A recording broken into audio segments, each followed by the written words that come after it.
of the world, we can say, from Europe, from Cologne, from Parma, from Rwanda. Connected with us, there is also the ambassador of the European Commission of the European Union in Rwanda, Ambassador Nicola Bellomo. Good morning, Ambassador. Thank you very much for coming. Today, I think that we should take the whole day like a friendship meeting, because it is true that we come from different parts of the world, but there is something that helps us to be connected to reach common objectives.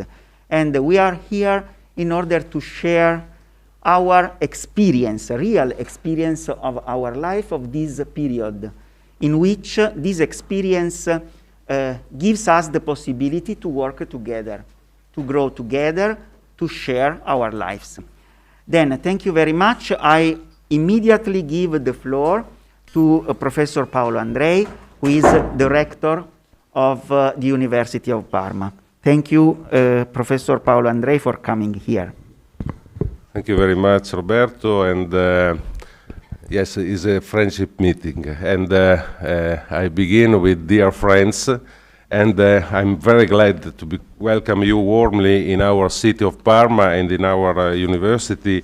And it is a very important and exciting occasion for all of us to finally meet in presence. Yes, in presence is very, very beautiful for me to see you in your eyes and to meet with a great occasion to bring our similar project, our experience, and to meet, to share them.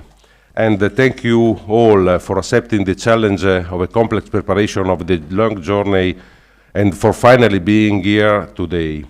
We are here to share our experience on the role of an Erasmus Plus capacity building project in the development of higher education in Rwanda. And it is worth noting that we are here not to talk about a theory or a dream, but to tell each other concrete facts. That is what has been characterizing our cooperation work for some time now. In fact, for some years now, the exchanges of teachers and students between Europe and Rwanda universities have increased. These relationships have also recently intensified thanks to the Erasmus Plus project, which has been funded by the European Commission and is led by the University of Parma. This project involves 3 European universities and 4 Rwandan partner institutions, represented by all of us today here. This workshop intends to take stock of the activities carried out so far and those that lie ahead in the framework of the project and beyond. This workshop also intends to strengthen cooperation activities in the fields of research, training, teaching among our education institutions. I feel it is my duty to state openly that the University of Parma is very proud to be the lead partner of this capacity building project. This project allows all of us to contribute, at least in a small way, to the implementation of the European policies in the field of learning development around the world. This Erasmus Plus project follows the internationalization policies of the University of Parma and was done possible thanks to the activities promoted by our University Center for International Cooperation, and thanks to Nadia Monacelli, the president of this center, for his engagement, his passion in the field of cooperation, in the field of internationalization programs. As in the case of other partners universities around the world, the collaboration between the University of Parma and the Rwandan institution you represent is mainly based on the awareness that a better future for the new generations is possible. And better future for all of us can only be built by walking and working together through the mutual exchange of knowledge, experience, and competencies. This is the real meaning of capacity building. As academics, we have the privilege to contributing to the education of new generations. It's a great privilege. And we want to do it through the mutual exchange between different cultures, and we are sure that this approach is the most profitable for all of us, and I believe that all the conditions are in place for a fruitful cooperation. This workshop falls in the midterm of our project. On the basis of the results achieved so far, the project implementation has been qualified as good by the European Commission. At the moment, some activities have already been completed, but many more are still ahead of us, including the mobility of students and teachers. We look forward to seeing them at the University of Parma, and I believe that it is possible in the short term, in coming months, so that everyone can have a meaningful professional experience. There will be certainly occasion for me to visit Rwanda during the next year, and I believe that in 2022 it is the right year to be in Rwanda with you. And but in meantime, I can only express my gratitude to you for a project will strengthen the internationalization strategies of our universities and will build up new collaborations. I know that today's workshops make the start of a series of training activities in which both faculty and administrative staff of the University of Parma and Rwandan partner institution will be involved for several weeks. Many thanks to the academic staff from the University of Parma, who make themselves available to host and support the guest lecturers. Many thanks also to Professor Roberto Valentino for his great commitment and his deep passion, and to Dr. Bernazzoli and the staff of the Internationalization Unit, who worked hard to make this initiative possible. I'm sure that the considerable commitment required by these activities will be rewarded with a great satisfaction for everyone. And I wish you a successful continuation of this workshop, of the forthcoming training, and for the whole project. Thank you very much.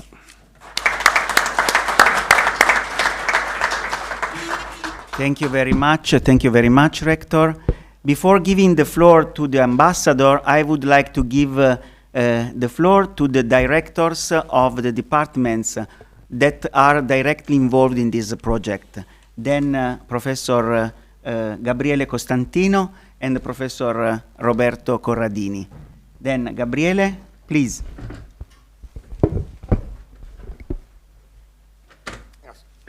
Thank you, Roberto. It's a great pleasure for me to have you here today, and thanks to Roberto for having organized the whole stuff. We were in Kigali just at the beginning of the pandemic 2 years ago, and we were guests of the ambassador. We had a beautiful evening there all together. And so after these 2 years, so we spent 2 tough years, you know? So the things were difficult, and I'm very glad to see all of you in person today. My department is really grateful to Roberto for having installed this consortium, and as the rector just said, many students from my department already went to Rwanda, to Musanze, to Kigali, and students are here from Rwanda are here, and also teaching mobility is starting, and I'm sure that will be this project will be the right occasion to strengthen and to promote cooperation, collaboration, and working together with all the friends here. So thank you very much. I'm sure that you will enjoy the stay, you will enjoy the work, and we'll have times to discuss together and to set things for the future. Thank you very much. Thank you, Robert. Thank you, Gabriele. I give the floor to Professor Roberto Corradini, who is the head of the Department of Chemistry, Life Sciences, and Environmental Sustainability. Thank you. Just a short welcome to you all. I'm not being involved as much as Professor Costantino in this project, except for signing papers and communicating it to the department. But my and of director, of course. But it's really a pleasure to have you here, and I'm glad that you will spend some of your time in the next days in our university, and I'm glad that this is related to educational program on sustainable growth, which is something that we all have to face in the near future. And it's very important that we do this not each nation by its own, but by an international cooperation like this one. And it's very important that we start from education.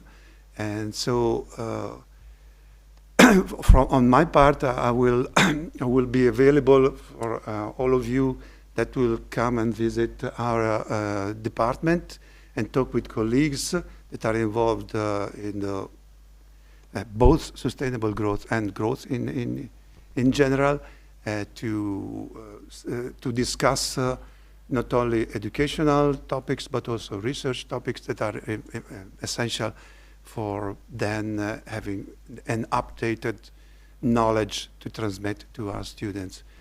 It's a great pleasure to have you here in person, and I thank Professor Valentino and the International Office for organizing this meeting.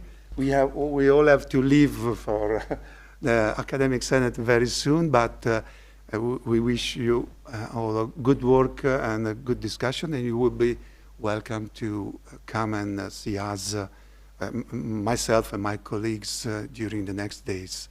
Thank you. Thank you. Now the floor is for Ambassador Nicola Bellomo. Good morning from Kigali, Professore Paolo Andrei, magnifico rettore, dear students, lecturers, university staff, ladies and gentlemen, allow me at the very outset to thank the University of Parma, Professor Valentino and his team, and the other partner institutions for this invitation, and I sincerely regret I could not join you in person. I'm really pleased to join you today into this international workshop, and this, as you can imagine, is a very special project for me, as it builds bridges and bonds between Europe, my home country, and the country I currently call home, Rwanda. As you all know, Erasmus is a flagship project of the European Union, launched some 35 years ago to promote educational mobility in Europe. And since then, millions of students, teachers, researchers have benefited from this experience, which has also brought all us together and definitely contributed to the European integration. And the Erasmus Plus mirrors the same ambition to create study opportunities and closer ties between the European Union and partner countries across the world. The Erasmus Plus program provides an opportunity for Rwandan students to study in different European universities and in some cases to obtain European degrees and increase their employment chances in the labor market that is becoming more and more international. However, the benefits do not stop there. Studying abroad gives you a chance to develop personal networks, make new friends, learn new languages, and contribute to the dialogue and understanding between people and cultures. This project is one of the programs that will help enrich the qualifications and lives of both teachers and graduated students in some leading Rwandan higher education institutions.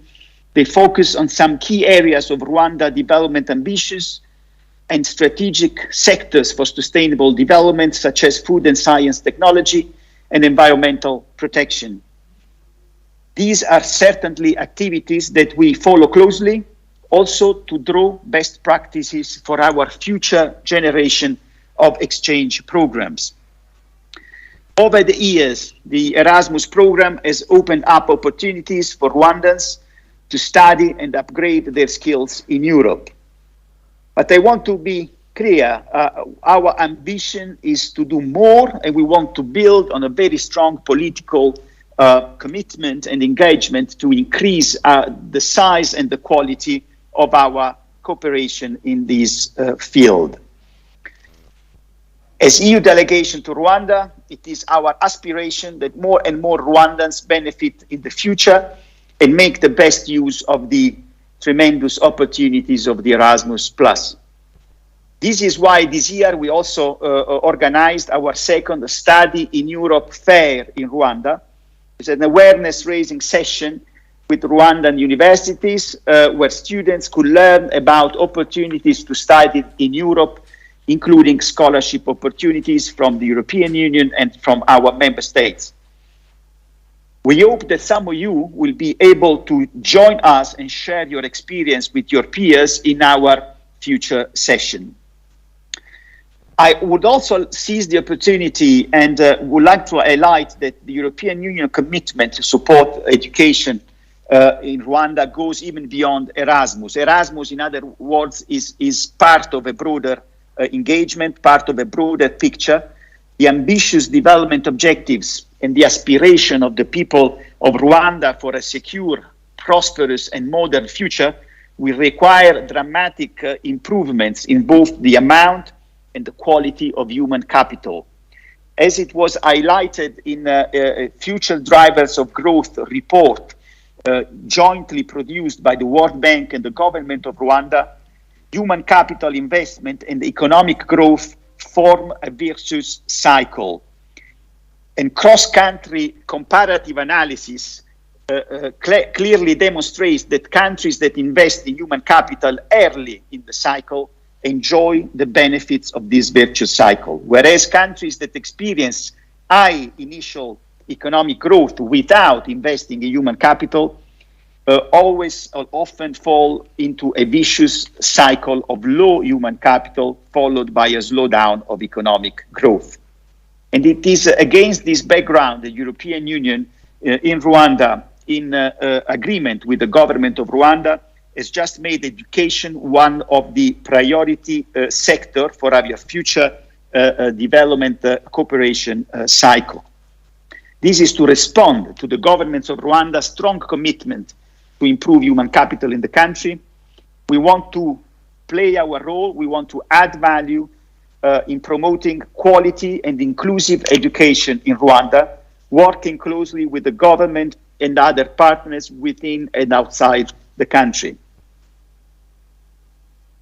In the spirit of leaving no one behind, the European Union wants to support those who are most in need by addressing key gaps identified by the government in order to improve and increase our transformational role in the education sector in the country.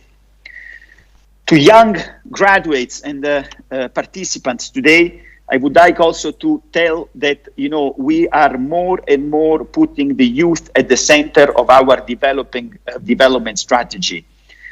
Youth input will be vital to make sure that the EU external action responds to the needs of future generation. And we are planning to set up a so-called youth sounding board, a space, a platform for young people to exchange, engage, and to influence and shape EU external action in Rwanda. We will very soon launch a call for application for this sounding board. You will hear from us on that very soon. As I conclude, I would also like to refer to the teachers present today, the professors, the researchers. You are at the heart of the academic sector. You deeply influence the education experience and the learning outcomes. To improve education, we have to enhance teachers' training, welfare, and provide continuous opportunities for growth. After all, you play the key role in the development of the country, teaching our future generation, and these considerations are central to the European Union priorities for education in their support to partner countries. I hope you will fully benefit from your time in Italy and that you go back to Rwanda with new ideas, a greater network, and long-lasting memories. If I may, last but not least, I want you all to know, my Rwandan brothers and sisters, you are in the land of gastronomic excellence, and I hope Professor Valentino will have the opportunity to show you these excellencies in that area. And this is additional reason why I also regret not to be with you in presence. So if I may, just I would like to wish you a fruitful workshop, and I can tell you that the European Union will continue to engage with you, and hopefully will be able to develop new activities and build on your project in Rwanda with our partners, again, from European Union and from Rwanda. I thank you all for your attention.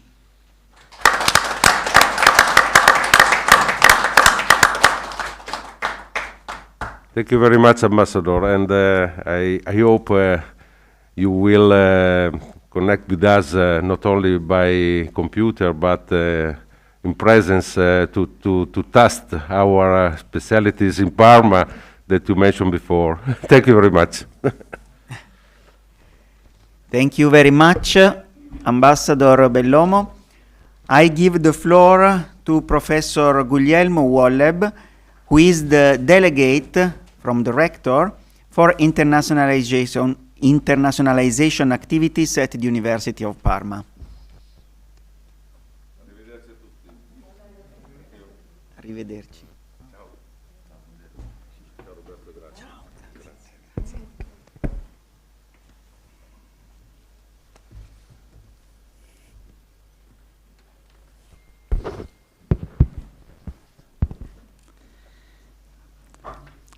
I would like to thank Professor Roberto Valentino, the international office represented here by Dr. Bernazzoli, all the organizers of this workshop, our European partners, and our welcome guests from Rwanda for the opportunity to describe, even if briefly, the internationalization policies of our university. I will begin by briefly recalling the world historical context in which the internationalization processes of universities have taken place in the last decades. Later, I will recall the values that inspire the internationalization model of our university. And finally, I will describe the strategy adopted and the activities carried out or in progress by our university.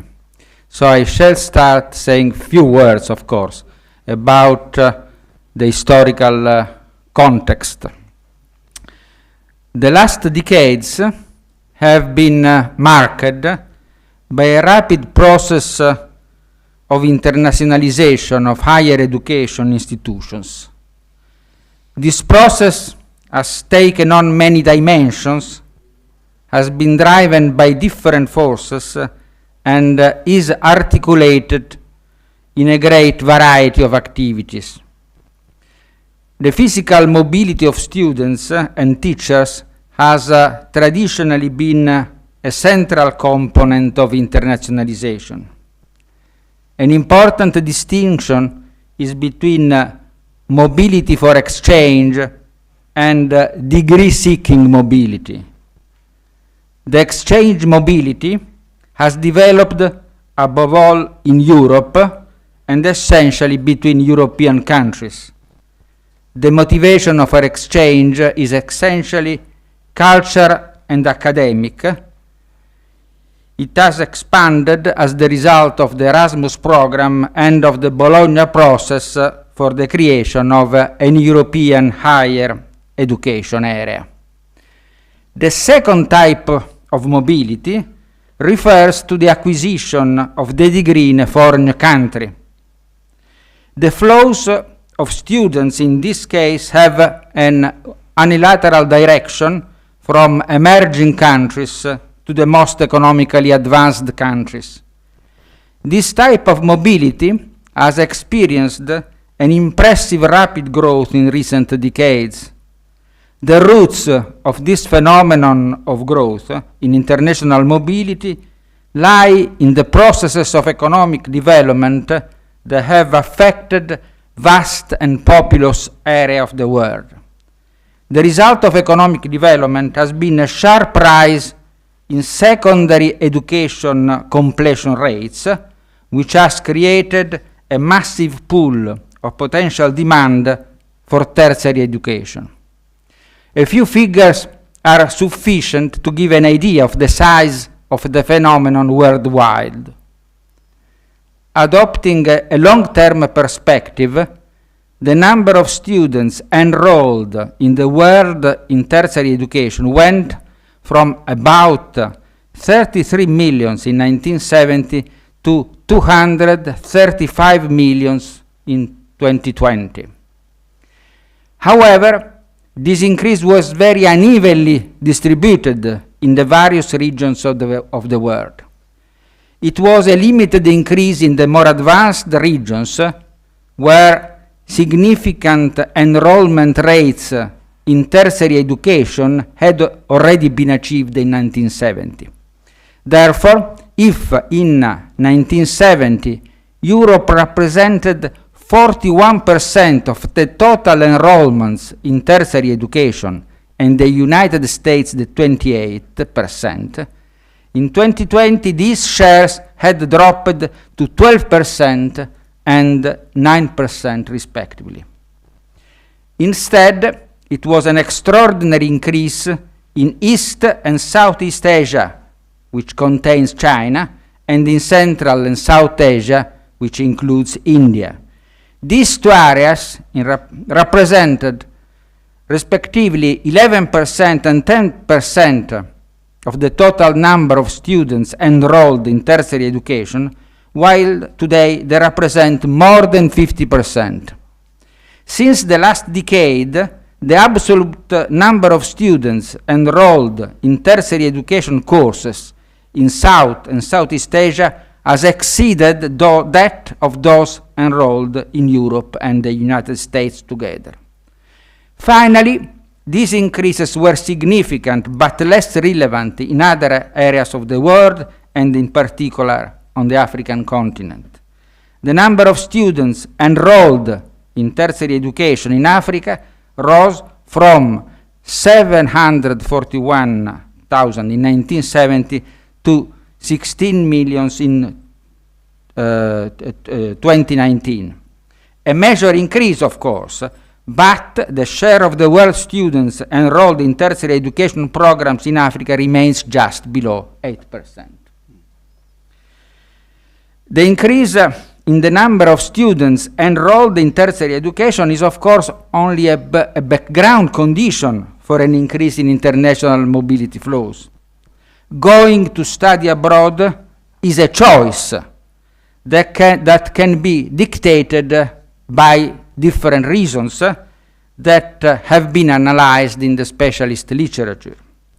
Some countries have been able to grow their training supply in line with demand. In this case, the motivation for going abroad is just the desire to acquire a prestigious degree in an European or North American university that gives greater guarantees of success in the labor market, whether one returns to the country of origin or if decides to remain abroad. In other countries that have not been able to satisfy the demand for tertiary education at home, the motivation for students to go abroad is instead dictated by the lack of degree courses in their own country that would meet their needs. Finally, a different and very complex discourse, which I will just mention, is who gains and who loses from these flows of international mobility. In particular, the countries of origin could suffer an impoverishment of their human capital, especially if the rates of non-return from studying abroad are high. Physical mobility, however, is only one component of the internationalization process of universities. We shouldn't make the mistake to think that internationalization is physical mobility. The concept is much, much broader. So the process of internationalization has become increasingly complex. It is driven by different motivations and by forces, both external and internal, to university institutions. It invests all the dimensions of academic action and materializes in a great variety of activities. This complexity makes it possible to adopt very different approaches and models at the level of regional geographical areas, of individual national states, and also of individual higher education institutions. Various criteria have been used in the literature to classify different types of internationalization. One of the possible keys to distinguish between various models refers to the distinction between competitive models and cooperative models. The model of internationalization adopted by the University of Parma is based on cooperation. This model differs in several ways from a competitive model where the underlying motivation for internationalization is the strengthening of the competitive position of the university and of the national state in the global higher education market and the search for short and long-term economic benefits. At the heart of the cooperative model is the idea that knowledge is a universal public good that must be expanded and made accessible to the widest possible global audience. The enrichment of knowledge passes through cooperation that enhances the cultural heritage of each individual country and of each individual institution. The search for diversity rather than excellence is the stimulus for mobility and for the creation of networks. The benefits of academic learning abroad derive not so much from its superiority in substance, but from the stimulus to reflection and comparative thinking that it favors. Internationalization strategies inspired by the principle of cooperation are more inclusive in the choice of partners, equally attentive to incoming and outgoing mobility, interested in attracting exchange students. The emphasis is on academic, cultural, and personal benefits rather than on economic or geopolitical ones. There is particular attention so that the benefits of each agreement and activity are equally distributed among the various partners. There is growing attention to the social and territorial impact of programs from a third mission or a civil commitment perspective. There is wide room for knowledge transfer, capacity building, and institutional strengthening projects with emerging countries. I think that this project, which is being carried out today, is a fitting example of a project that embodies the values underlying the internationalization model of the University of Parma. Now I shall say something about the strategies. The strategy of the University of Parma has been recently revised and is based on two parallel courses of action: internationalization abroad and internationalization at home. I here follow a distinction which is very, very used in the specialized literature. The first course, internationalization abroad, aims to increase and diversify the exchange mobility of students, teachers, and technical administrative staff. The University of Parma manages incoming and outgoing mobility processes both within the European Union via the Erasmus program and outside the European Union through a different program called Overworld. Within the Erasmus program, the mobility in the last 6 years has involved an average outflow of about 435 students and an incoming flow of about 345 students. The European countries of destination have been about 30. These data refer, of course, to the pre-COVID period, because exchange mobility has come to an arrest since the beginning of the pandemic, as you can imagine. The University of Parma is now reviewing its priorities to align with the new priorities of the Erasmus program 2021-2027 that has just started. These priorities include inclusion and diversity, digital transformation, environment and fight against climate change, and participation in democratic life. These are the new priorities of the new Erasmus program, which has just started.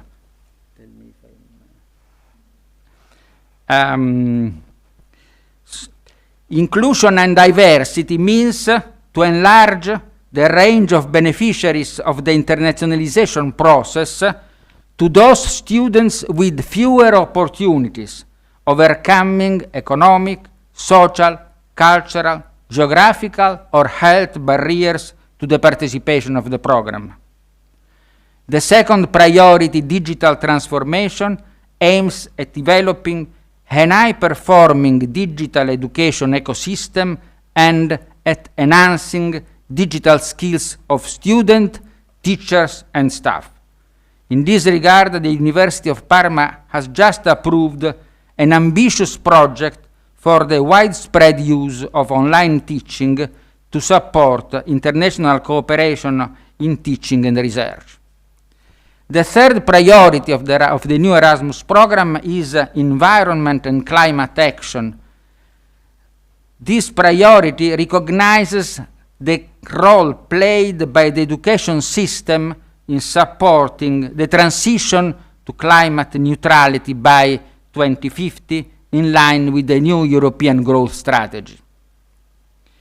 In practice, this means giving high priority to all activities and projects that focus on the fight against climate change. Finally, the fourth priority, participation in the democratic life, implies support for learning projects that favor the involvement of citizens and the dissemination of the values of the European Union. The aim with this priority is to support the civic and social engagement of universities. Another important new course of action contained in the Erasmus program 2021-2027 is the possibility to finance mobility also outside the European Union. This will represent an additional source of financing for strengthening our international relations outside Europe. Beyond the Erasmus program, the university launched in 2015 the Overworld program, entirely funded by the university. The flow of outgoing students to non-European countries has been about 130 per year, while the flow of incoming students is about 59. The destination countries have been 32, spread over all continents. Now, I cut a bit.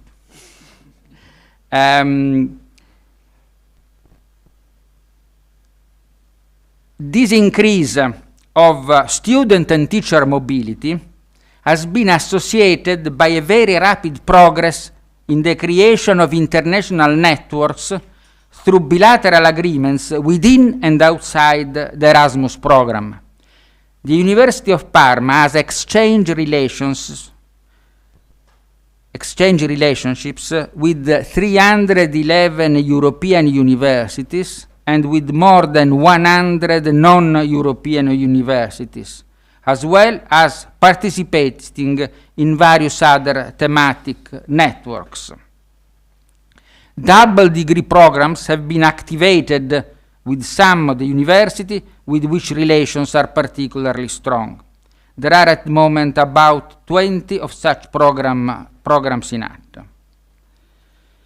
The extension of this network of relationships now allows our university to be present in almost all parts of the world, thus being able to access to an incredible variety of academic and cultural heritage and to meet the diversified demand of our students on the move.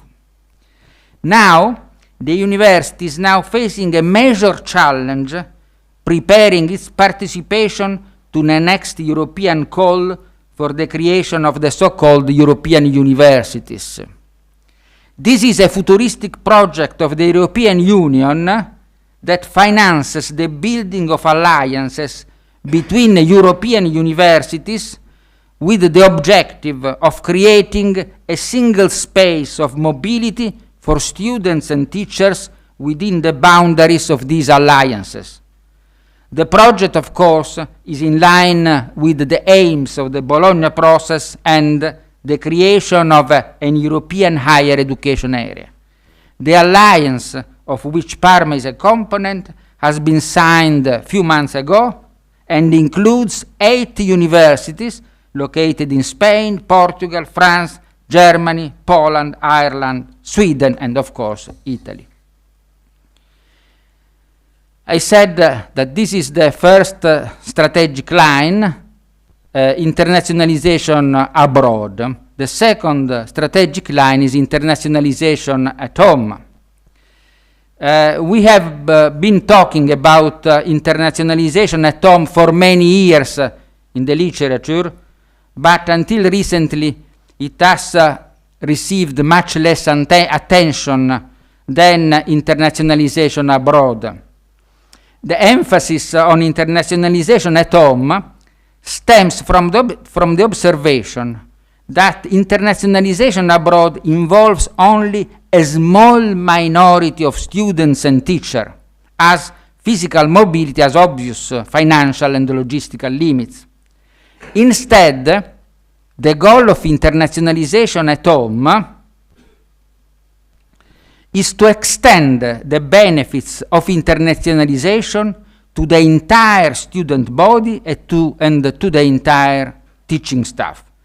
It therefore aims to give a more international imprint to universities in all its dimensions of teaching, research, and civic engagement. In this perspective, internationalization becomes a transversal priority that affects all dimensions of university activities. Now, internationalization at home can be pursued through a variety of actions, and I shall mention some of these implemented in Parma. The internationalization of the student body through policies of attracting foreign students to make our classes more culturally diverse is at present a priority of the University of Parma. The share of international students in our university is still low, but is growing.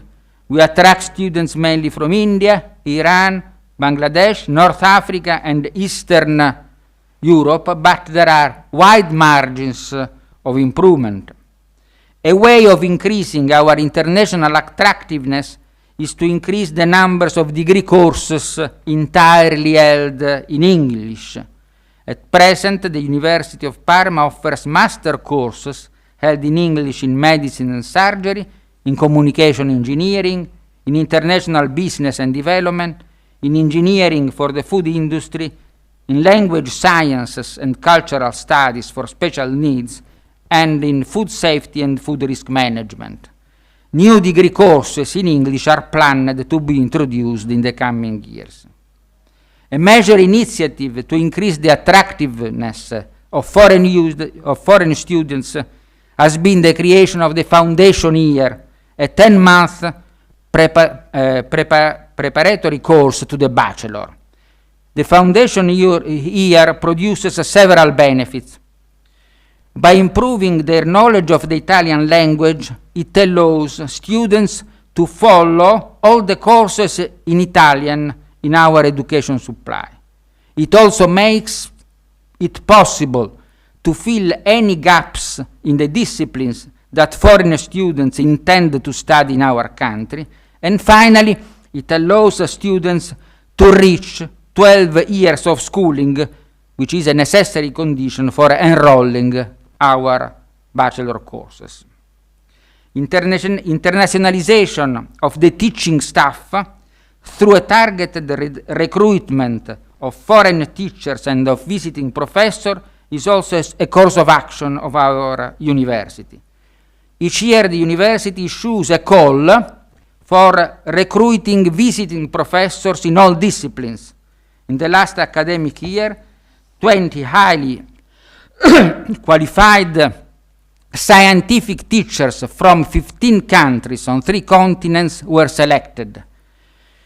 International cooperation in teaching will also be pursued by a more widespread and systematic use of distance teaching. The potential of this teaching method has been discovered and exploited during the pandemic, but can be equally profitable used in the post-emergency phase. The University of Parma has launched 2 programs to support distance or blended teaching at international level. The first program, funded within the Erasmus program, and this is another novelty of the new Erasmus, aims at the creation of joint teaching courses by at least 3 European universities. The course must be delivered in a blended form, that is partly with distance learning and partly in person. This is a form of international cooperation that involves both teachers who alternate in lessons or work together in a co-teaching mode and students who form a single international class. The second program, financed by the university itself, gives incentives to a wide range of teaching programs, either at distance or blended, involving foreign teachers and students also outside the European Union, with the possibility of involving representatives of the local institutions and of the civic society. Another crucial aspect of internationalization at home includes the internationalization of the curricula, to include in our programs in an organic way the major global issues that are at the center of the interest of the new generations, such as climate change, protection and enhancement of environmental resources, world poverty, economic inequalities, search of peace. This renewal of the contents of the teaching courses aims at the formation of global citizens. Global citizens should be aware of the global and interconnected character of the big issues of humanity, endowed of critical thinking and capable of sustaining an intercultural dialogue with the citizens of other countries. Now, I just mentioned the importance of other 2 initiatives. One is the creation of the University Language Center, because language training is extremely important for internationalization. This is a new center that has just been created with ambitious aims. First of all, to teach Italian to incoming students, but also to teach English, but also other language for students and teachers and staff. And there is also the ambition to use these skills of the university in favor of the civil society outside. Then, and I conclude, a fundamental component in the internationalization process of our university in the last 15 years has been the participation to development cooperation projects in different parts of the world under the management of the University Center for International Cooperation since 2005. In recent years, the center has promoted multiple cooperation projects with developing countries, pursuing the objectives of building capacity, social inclusion, accessibility of knowledge, and institutional strengthening. But this is a topic that will be, of course, addressed with a much greater knowledge of the matter and in much more detail by Professoressa Nadia Monacelli, who is the director of the University Center for International Cooperation. No? Thank you, Guglielmo. Thank you. Thank you. Grazie. Then the presentation of Professor Nadia Monacelli has been done by Guglielmo Wolleb, and yes, the introduction, a very nice introduction to the director of the University Center for International Cooperation. Nadia Monacelli, the floor is for you. Thank you very much. Thank you to be here, and good morning to everyone once again. So just few words, believe me, just few, in the wake of what Professor Wolleb said, and eventually more focused on the activities of the center. So I would like to say that since our relationship started few years ago, I don't remember, 4, 5, maybe not more, almost 7 students from Rwanda have enrolled in our degree or master courses. About 10 students from Parma, maybe something more, have carried out, or are currently, no, not more. There are not, nobody is in Rwanda now. Okay, so I don't remember exactly. So almost 10 students have carried out an internship at University of Rwanda and especially at Ines University. So then several of our colleagues went to Rwanda, and from here and from Colonia, and spent time there working with you, and now you are here. So we all find, I would like to say that we all find ourselves engaged in a context of international and institutional relationships for which, I have to say, all of us bears at least part of responsibility. In other words, I think that what we are able to build today, for better or for worse, constitutes the baggage that we will leave to next generations. And this is, for me, the meaning of being involved in this kind of institution, education, trainership, formation, knowledge, don't have any kind of meaning if they are not thinking for next generations.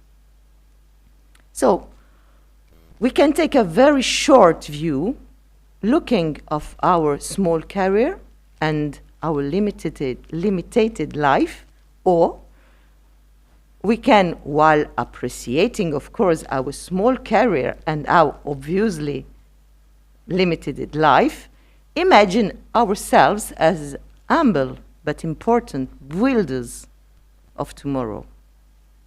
We can think that what happens in the world today concerns only us, and that after us it will be what it will be. Or we can take responsibility, but also the pleasure of sowing well, so that tomorrow's harvest for our children and our children's children will be a good harvest that will allow them to nourish their bodies and souls in the best way possible, hopefully better than we have done ourselves. International cooperation, be it development or university cooperation, is almost always understood as a collaboration between countries of the industrialized or post-industrialized countries, world, and the rest of the world. That means countries that have fewer resources, or more exactly, fewer opportunities and freedom to exploit them. In this perspective, international cooperation assumes too much often the flavor of aid, gift, or even charity. This is by no means the perspective of our center. Some may say, but that's the way things have always been. It is true, but that doesn't make it true. For millennia, it was believed that the sun revolved around the earth. Can any one of us still claim that it is true? If we try to develop international relationships with countries with the so-called third world, it is because we believe that this world belongs to all of us, and that the knowledge that we, each of us, can produce in our institutions must be useful for the entire human community, and not just for one part of it. Our aim is to contribute, albeit in a limited extent, to the growth and training of young adults so as to raise the awareness of the inextricable destiny that binds all humanity, the awareness of the fact that university training research is largely financed by public fund, that is to say, with the contributions of all citizens, and that, therefore, the result of this training and research must inevitably represent a surplus value for the whole community. The awareness that personal ambition, success, and self-realization, which are very important, cannot enter into a collision course with the collective good. To resume, if I may, with the words of the Pope, the awareness that no one saves himself alone. As far as I'm concerned, I am in turn aware of the fact that this discourse claims the convey of a strong ethical content, but human relationships must be guided by an ethics. This is the one we propose to you. Considering the history that precedes us, our mutual positions in the world, our strengths and our weakness, each partner has necessarily specific interests in the development of international cooperation. They are likely not the same, but our projects must respond to each of these interests. This is what we call a win-win partnership, the only form that ensures equal dignity to the parties involved, and on the basis on which it is possible to build sustainable relationship of mutual trust. It is within this perspective that, few years ago, Cucci decided to support Roberto in his willingness to present a project. His success encouraged us to propose another project, smaller, with University of Rwanda. Now, what can I say is that our wishes is that this represents the only the beginning of a long history for us, but more of that for our young people. Thank you.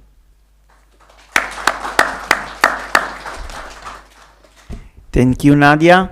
Maybe we can add an information related to the last part of Nadia's speech, because he referred to a second project which is connected to the EnRHEd one.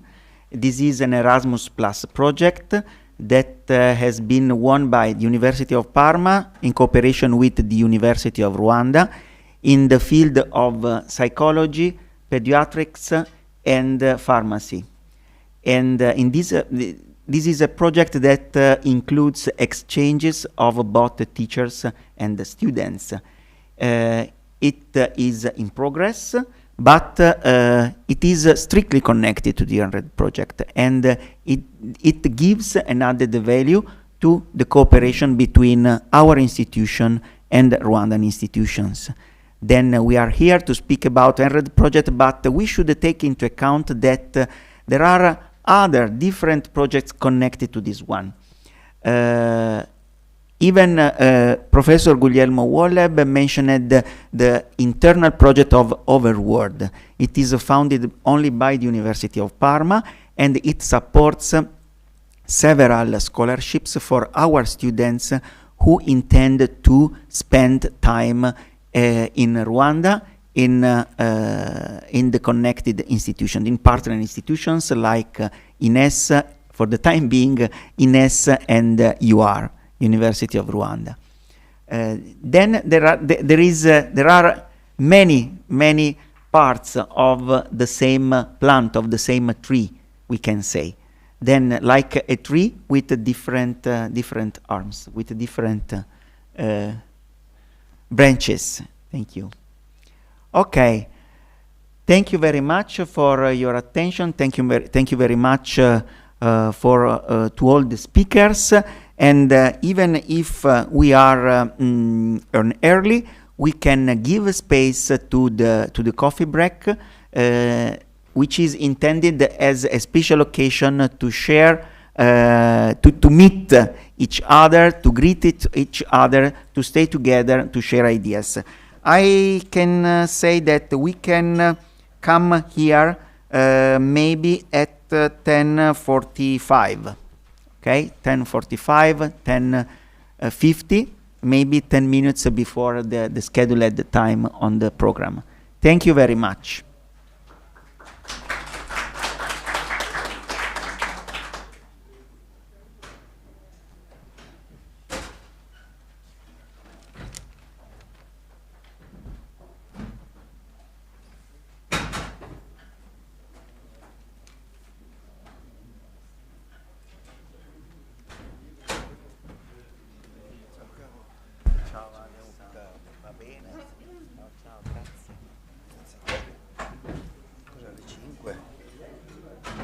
Alle 6. Alle 6, sì, si faceva la gente. Sala CDA.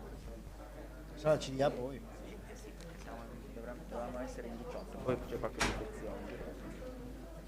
Poi al cortile. Storti non viene. Poi al cortile alle 8. Aperto? Mi ha risposto all'aperto, ha detto che viene. Ah sì? Ha detto che si è liberata per il tempo che lei viene. La Ghidini mi ha scritto che non poteva venire stamattina e Storti c'è il rischio che sia positivo. Storti, nel senso che Balsamo, il suo collaboratore, è positivo e lui per precauzione oggi non ha preso nessuna attività. E l'Antonio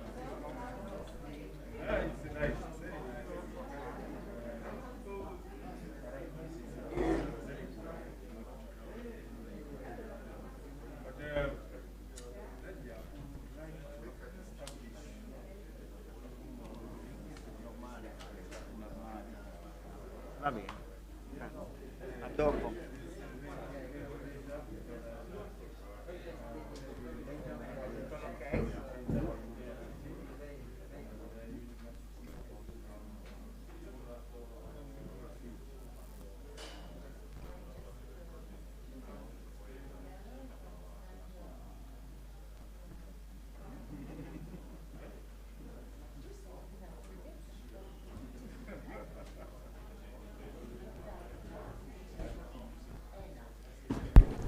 Obviously, the coffee break is downstairs. There is a coffee, something to drink, and something to eat downstairs. Yes. Yes.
ibi byose bijyemo.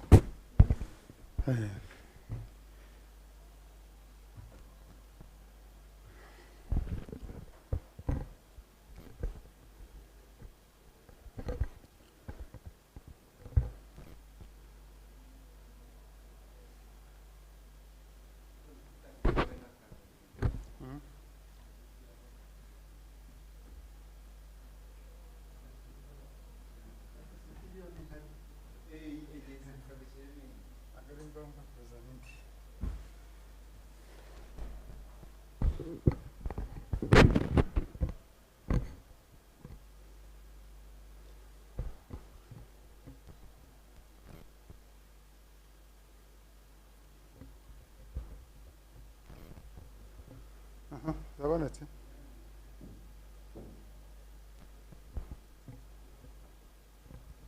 Ibyo bitebe ntabwo biri buzemo by'imbere yawe. Agapfukamunwa ahubwo.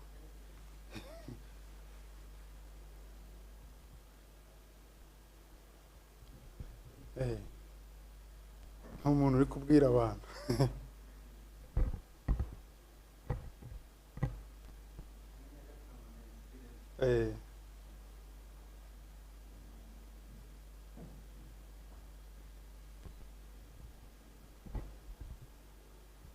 Ibi byose by'inyuma bijyamo.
Okay, can we start again?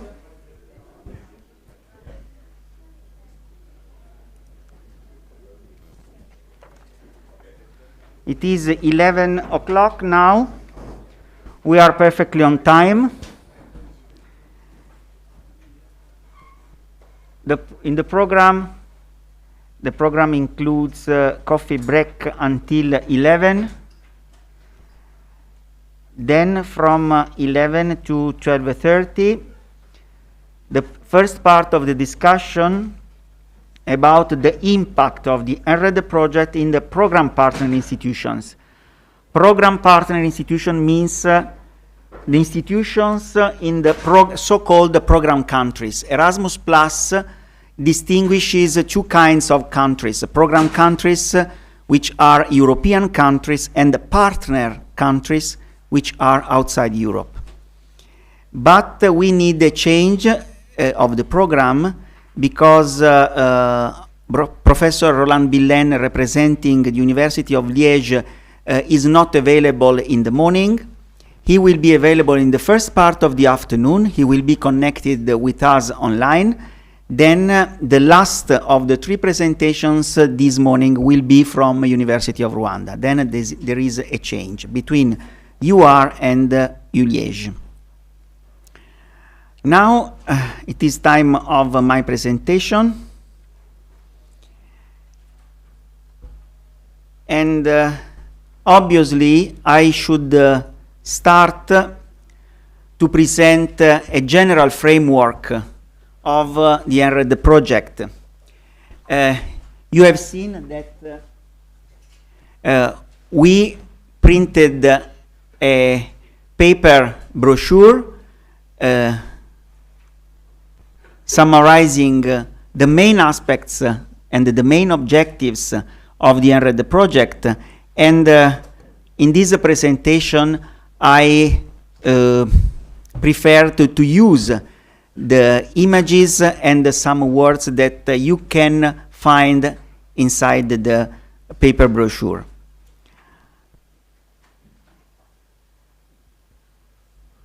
We wrote that relying on a common goal is the starting point for changing the world. And the same concept has been several times repeated this morning by my colleagues, Nadia Monacelli, Professor Guglielmo Wolleb, and even by the rector Paolo Andrei. We really believe that this concept is true. Moving to the meaning of this image, someone made me notice that the image that you can see now represents secondary school students. Then one person who is here today asked me, why did you choose an image representing secondary school students? Why not university students? Because EnRHEd deals with university students, not secondary school students.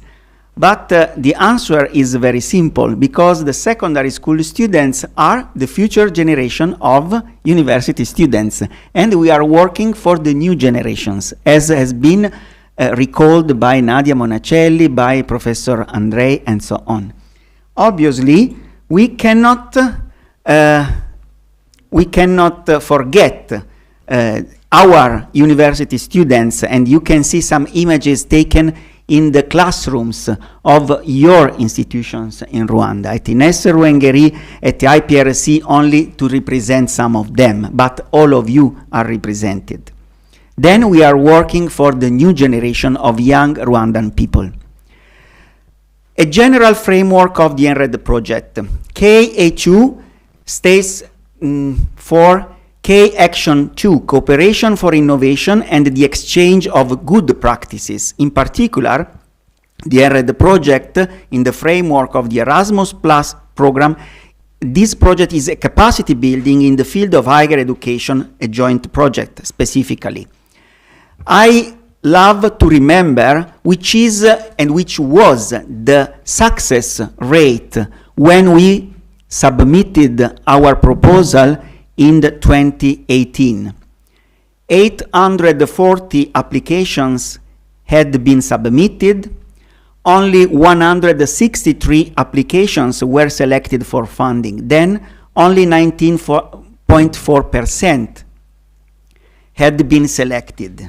And we are within that 19.4%. In region 11, because all the world is divided in the different regions, region 11 includes Africa, Caribbean, and Pacific group states, then Rwanda is inside these. 51 projects had been judged as eligible applications. Only 8 of them were selected for funding. Then 15.7%. We are in that small percentage. That's why we should be proud to be part of this project. You should remember that we underlined this particular success rate in our first meeting in Musanze, more or less 2 years ago, but it is interesting to recall this, because we should be proud. We should find always the initial motivation why we are here today. And the European Commission funded this project with 900,000 euros. We should remember. These are public money. They are not private money. We have also, as Nadia recalled us previously, we have the responsibility to use properly this money.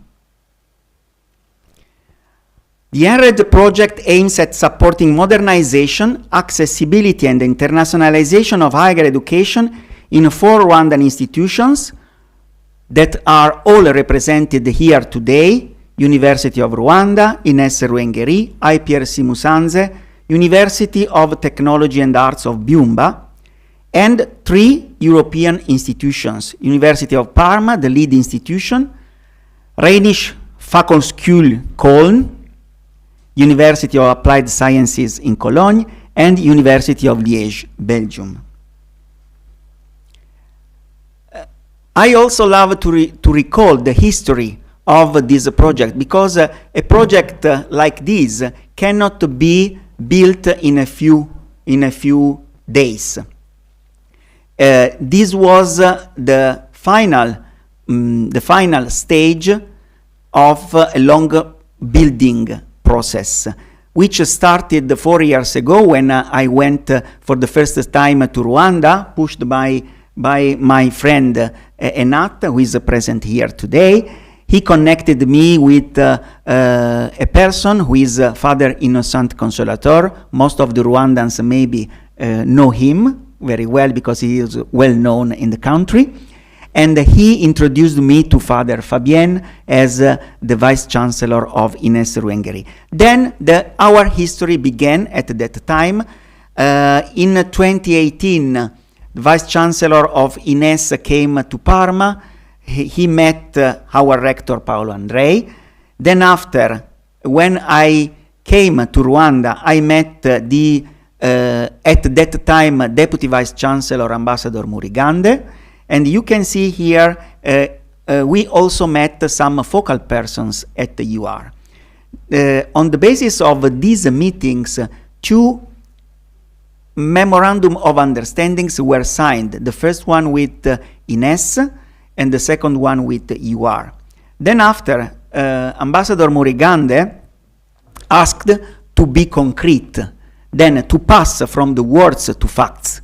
Then, why do not apply for a capacity building project? We met again in Parma in July 2019. Here you can see Vice Chancellor of Ines with a group of lecturers of the University of Parma. They are members of the University Center for International Cooperation. When we received the good news that we won the grant, then immediately we met in Musanze in August 2019. Some of you were present that day, you can remember, and we were very proud of this new adventure, but we didn't know nothing about that. We didn't know nothing, if you remember. We didn't know what should happen in the following months. What happened was that we also met Luciana and the colleagues from RFH in Cologne, together with the 2 colleagues in Liège. And it is important to underline that the University of Parma was connected with the other 2 European institutions, not directly passing from Europe, but passing from Rwanda, because both the 2 institutions were connected with the Rwandan institutions. Then, we love to underline this because according to us, this is a successful process of building a network between very different institutions.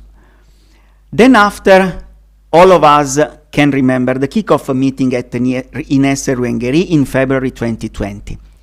After only 2 weeks, the pandemic outbreak seemed to stop us, but we did not stop. Then we started to work, and we worked a lot online. In order to reach both main and transversal objectives. Among main objectives, revision of current curricula and improvement of the didactic approach through the training of teaching staff members, setup of new undergraduate, master and PhD programs. The following presentations will be in depth, in detail of these revisions. Then after, promotion of internationalization of educational paths based on mobility flows of students, teaching and administrative staff members to and from Rwanda to Europe, from Europe to Rwanda. Introduction of e-learning and technological improvement through the implementation of a virtual platform and trainings. There are also some transversal objectives of our project. Such as academic knowledge transfer, development of project management skills, transferring know-how from academia to enterprise and vice versa. And yesterday afternoon we had a very fruitful meeting dealing with this specific topic, plus improvement of graduates' employability.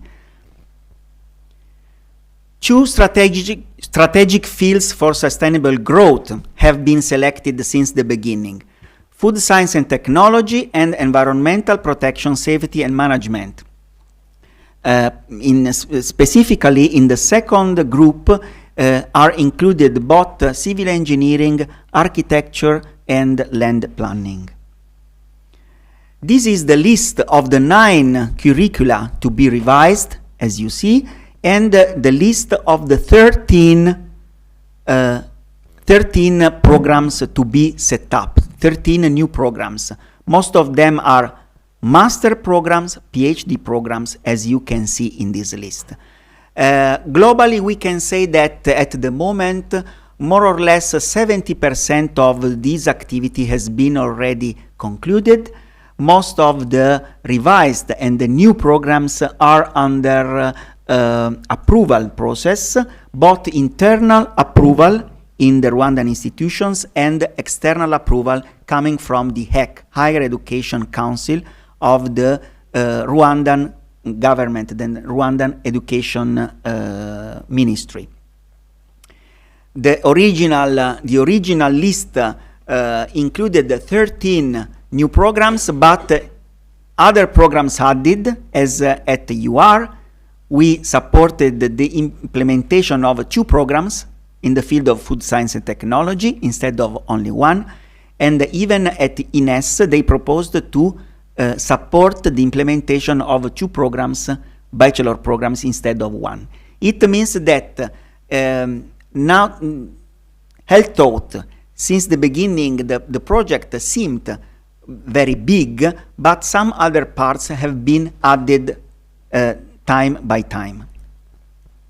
Exchanges. More than 50% of the budget is and should be used for exchanges. These are the global numbers. From Europe to Rwanda, 30 teaching staff members, plus 6 students and trainees. From Rwanda to Europe, 46 teaching staff members, some of you are inside this group, 35 students and trainees, and 9 administrative staff members. 8 administrative staff members are present here. Then this task is presently ongoing. E-learning and digital infrastructures.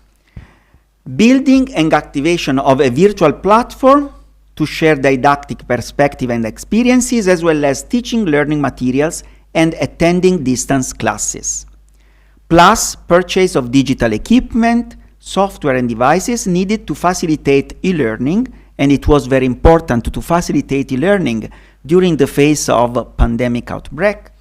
Connection between partner institutions and promote internationalization at home, as Professor Walleb recalled us previously. Then, this was a topic since the beginning, and we tried and are trying to put into practice.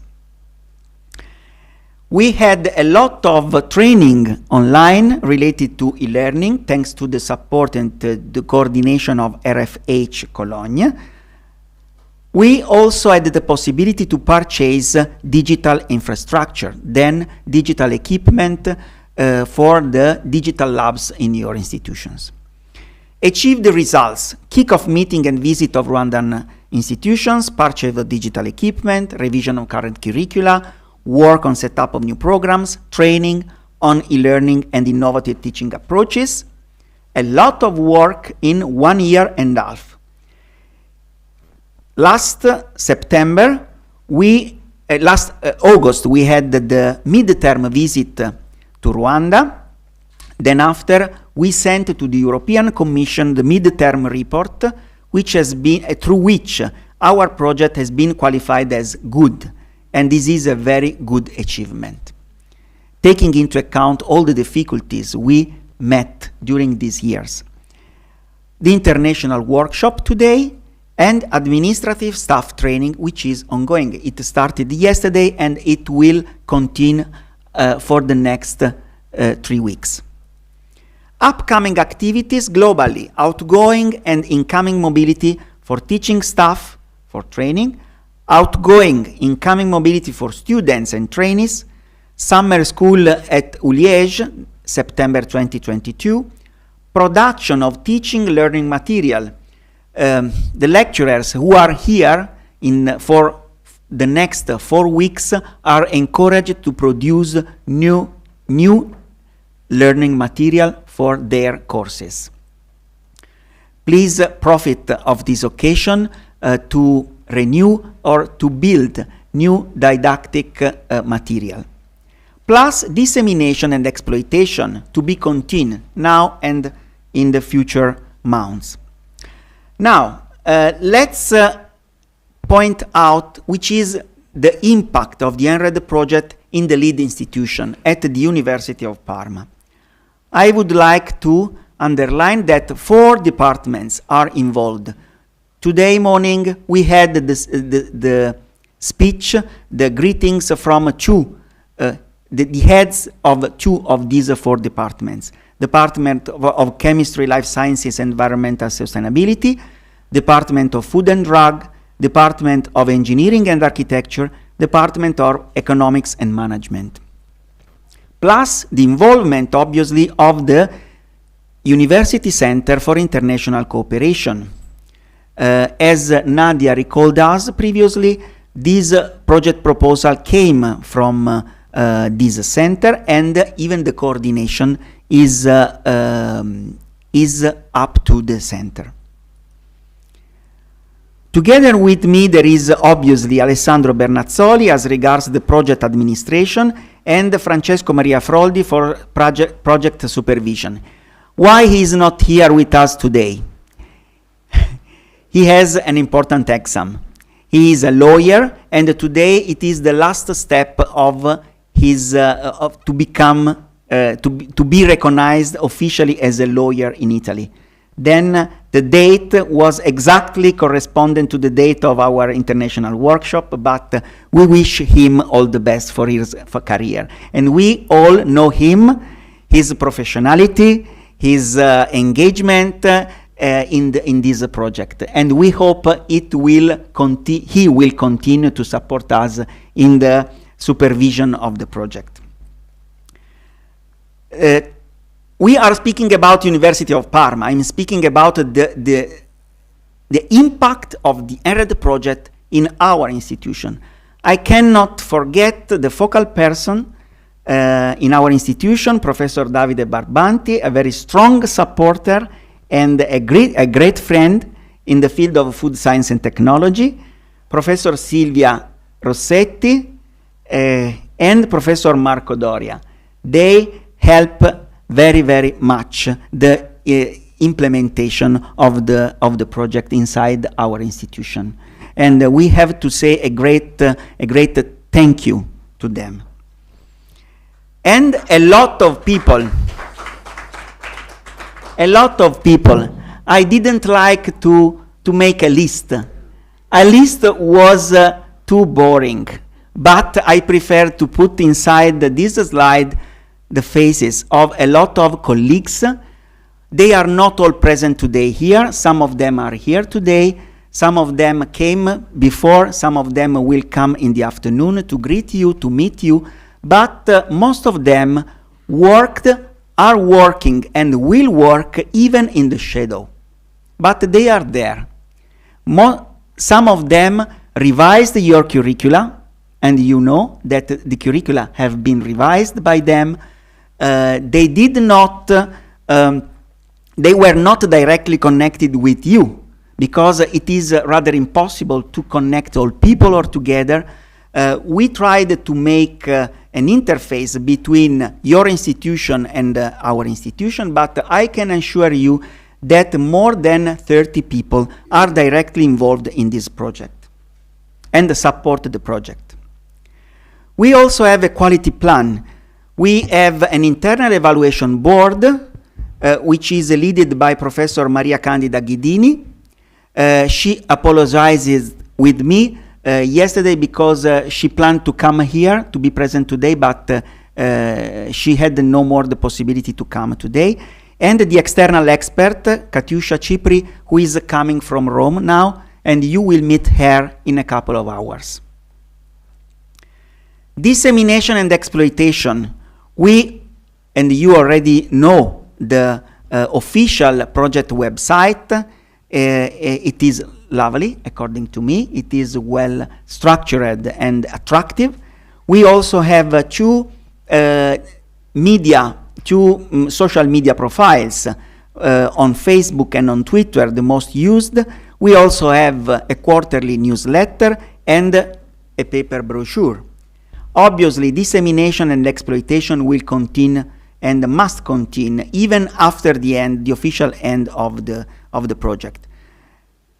Even our institutional website includes permanent information about EnRHEd project.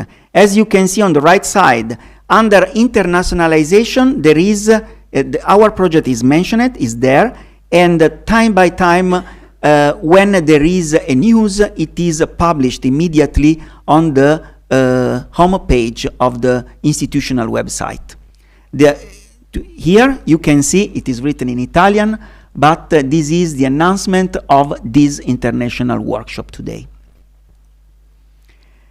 Main activities carried out specifically by the University of Parma: revision of curricula, revision of new programs draft, administrative staff training up to the internationalization unit headed by Dr. Alessandro Bernazzoli, mentoring incoming teachers. You are here, you are meeting some colleagues who are available to host you for a time in order to share with you common experiences.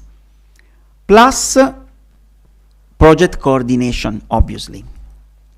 Planned activities, the same mentioned before: mobilities, production of teaching learning material, dissemination and exploitation, project coordination, obviously, to be continued until the end. I would underline a triple impact. I try to summarize the impacts. First, scientific didactic impact. Second, technical administrative impact. And Third, cultural impact in our institution. As regards scientific didactic impact, we have the possibility to exchange ideas, methods, and approaches in the revision of current curricula. We have the possibility of sharing different design methods in the setup of new programs. Some of us attended e-learning training organized by RFH. We are involved in hosting foreign teachers and researchers. We provided and currently are providing distance learning. Only 3 courses I can mention now. Structure 1 at UR last summer during July and August. Urban and Regional Planning Theory at UR. It is currently taught online by Silvia Rossetti, Barbara Caselli, and Professor Paolo Ventura. They are teaching online this course at UR. And Soil Mechanics by me at INES, and other courses have been taught connected to the EnRHEd, not explicitly mentioned in EnRHEd, but as regards, for example, computer science, they are taught at INES. Second impact, technical administrative impact, management of a capacity. We have also to include a number of online lectures and seminars held by Professor Davide Barbanti, by Marco Doria, by Silvia Rossetti, for our colleagues. We attended a series of these lecturers held online in the past months. Technical administrative impact, management of a capacity building project. It is a new challenge. The University of Parma had the possibility in the past to participate as a partner institution in other capacity building projects, but it is the first time that our university is the lead institution. That's why this is a new challenge for our institution. Plus, commitment of top managers. Our rector was here present today, and I assure you that the top management is directly involved in this project.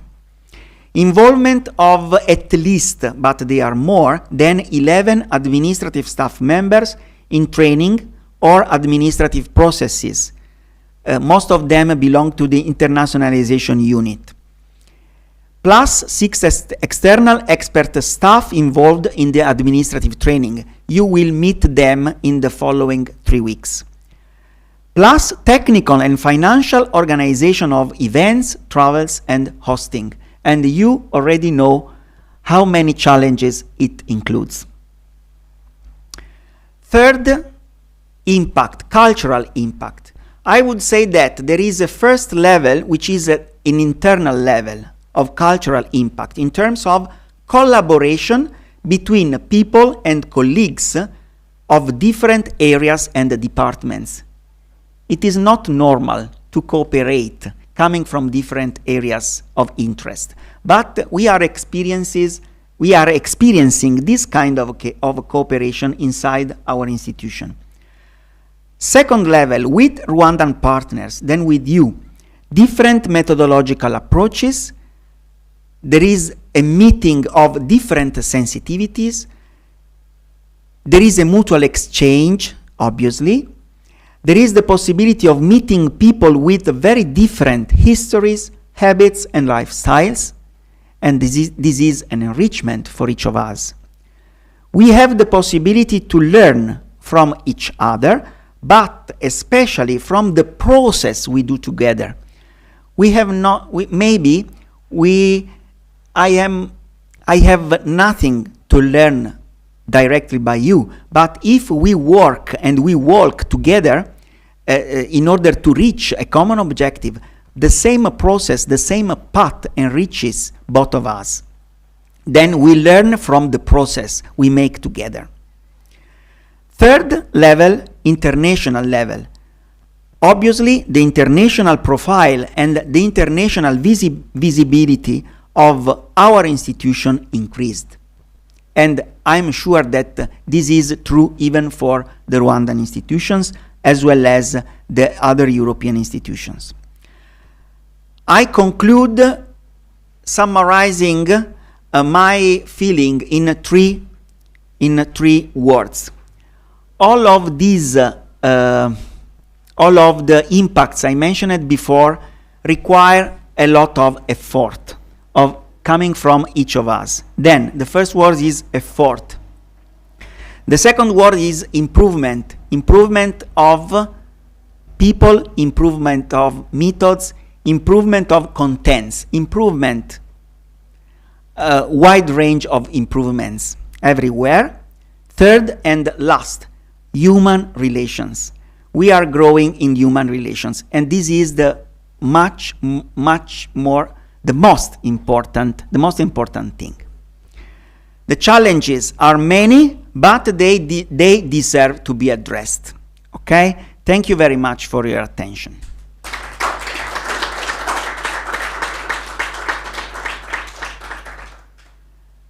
Now I give the floor to Luciana for her presentation. I don't remember where I put your presentation yesterday, but you should have it.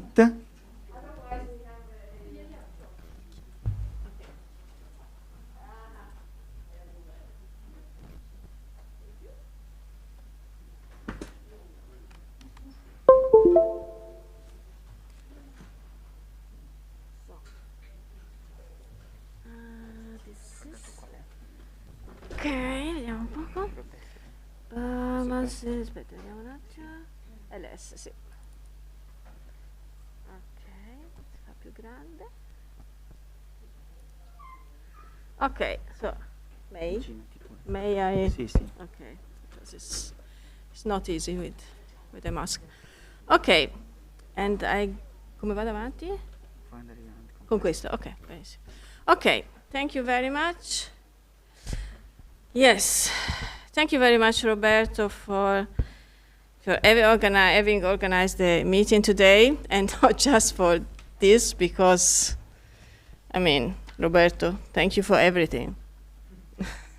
Just, it's very easy. Without you, EnRHEd would not exist. And you had the initiative.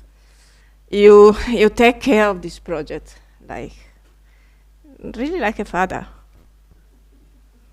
It's very easy. You are really the father of this project.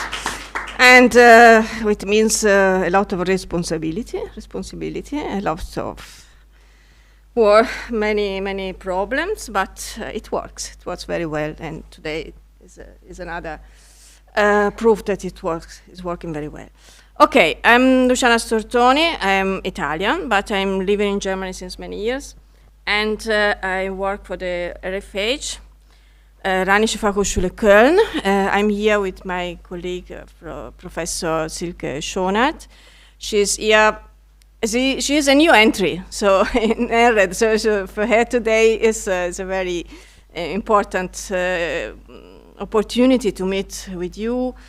And I'm here since the beginning. I'm in EnRHEd, and we met in Ines in Rwanda, and at home with Fabienne. We were invited for a dinner.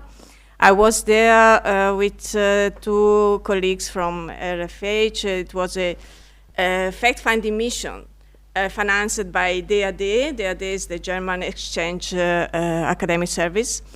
And we met there, and it was the beginning. 1 month later, Roberto called me and said to me, yeah, we are thinking about organize a capacity building. What do you think to be part of it? And of course, yes. And we began this very quickly. The project preparation was extremely short, and we never thought we could have got it really. And that was really a surprise, a very beautiful surprise. Okay, so EnRHEd impact in the RFH. I begin with impact in the RFH. What can I say? EnRHEd is a very regional university. It's in Cologne, it's a university of applied science, and is very connected with the region, which is a very big region. Very well connected to the industry, to the companies, and is not so much international, the tradition. It's but the idea is to be a world-open regional university to become, and EnRHEd is a very, very good, very important step on this path. And there we recognize that there is a very good student interest in cooperation for development. We have already 2 students who have been at INES. We have in INES, we have other students who are interested, and this is something absolutely new for our university. Some results can be disseminated internal. Especially the training on e-learning. We are thinking to use this experience in order to produce a manual, an handbook. But what we recognize is that what you are doing in EnRHEd is not so much connected to our curricula. That's why, and that's a pity. That's why we are thinking to do something new. We'll talk about it at the end of the presentation. Okay, this is our team. One professor is unfortunately left the EnRHEd at the end of August. That's Stefan Ludwigs, who has a very, very important role. Is the one who completely organized the e-learning training. And is not anymore there, he left the university. And at the moment we have the 2 students, you see the 2 young people we will support you in the future. They will not leave you alone in learning. And then you see me as project manager, Frau Schonert, and Thomas Barth. Thomas, many of you know him because he's the responsible is the responsible of the project at the university, and is also the professor of in computer science, and he was the one who had a very important role in for the digital equipment at Rwanda University. Unfortunately, he cannot be here. It would be it was sad, but he could not come. So, very short, which were the tasks in the beginning of EnRHEd in EnRHEd project. The first one was, we had already thought about it before the pandemic, to introduce e-learning and digital teaching methods, e-learning training. Then EnRHEd was responsible for work package 4, and it was to set up a virtual platform for communication, and also to purchase hardware and software equipment for the Rwandan universities. And this is true. It's completely done. So it's worked very, very well, and it's completely done. As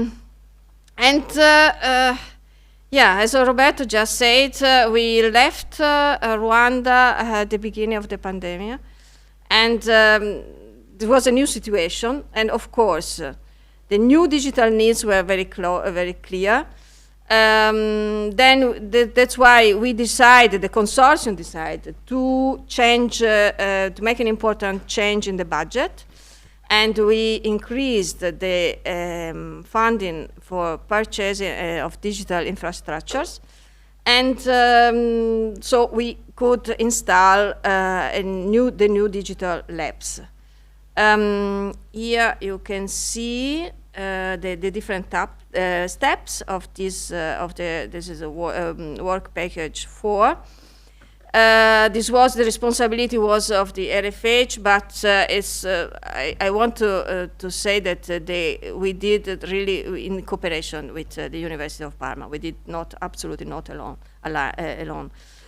And the digital labs were set up more or less in spring, summer 2021.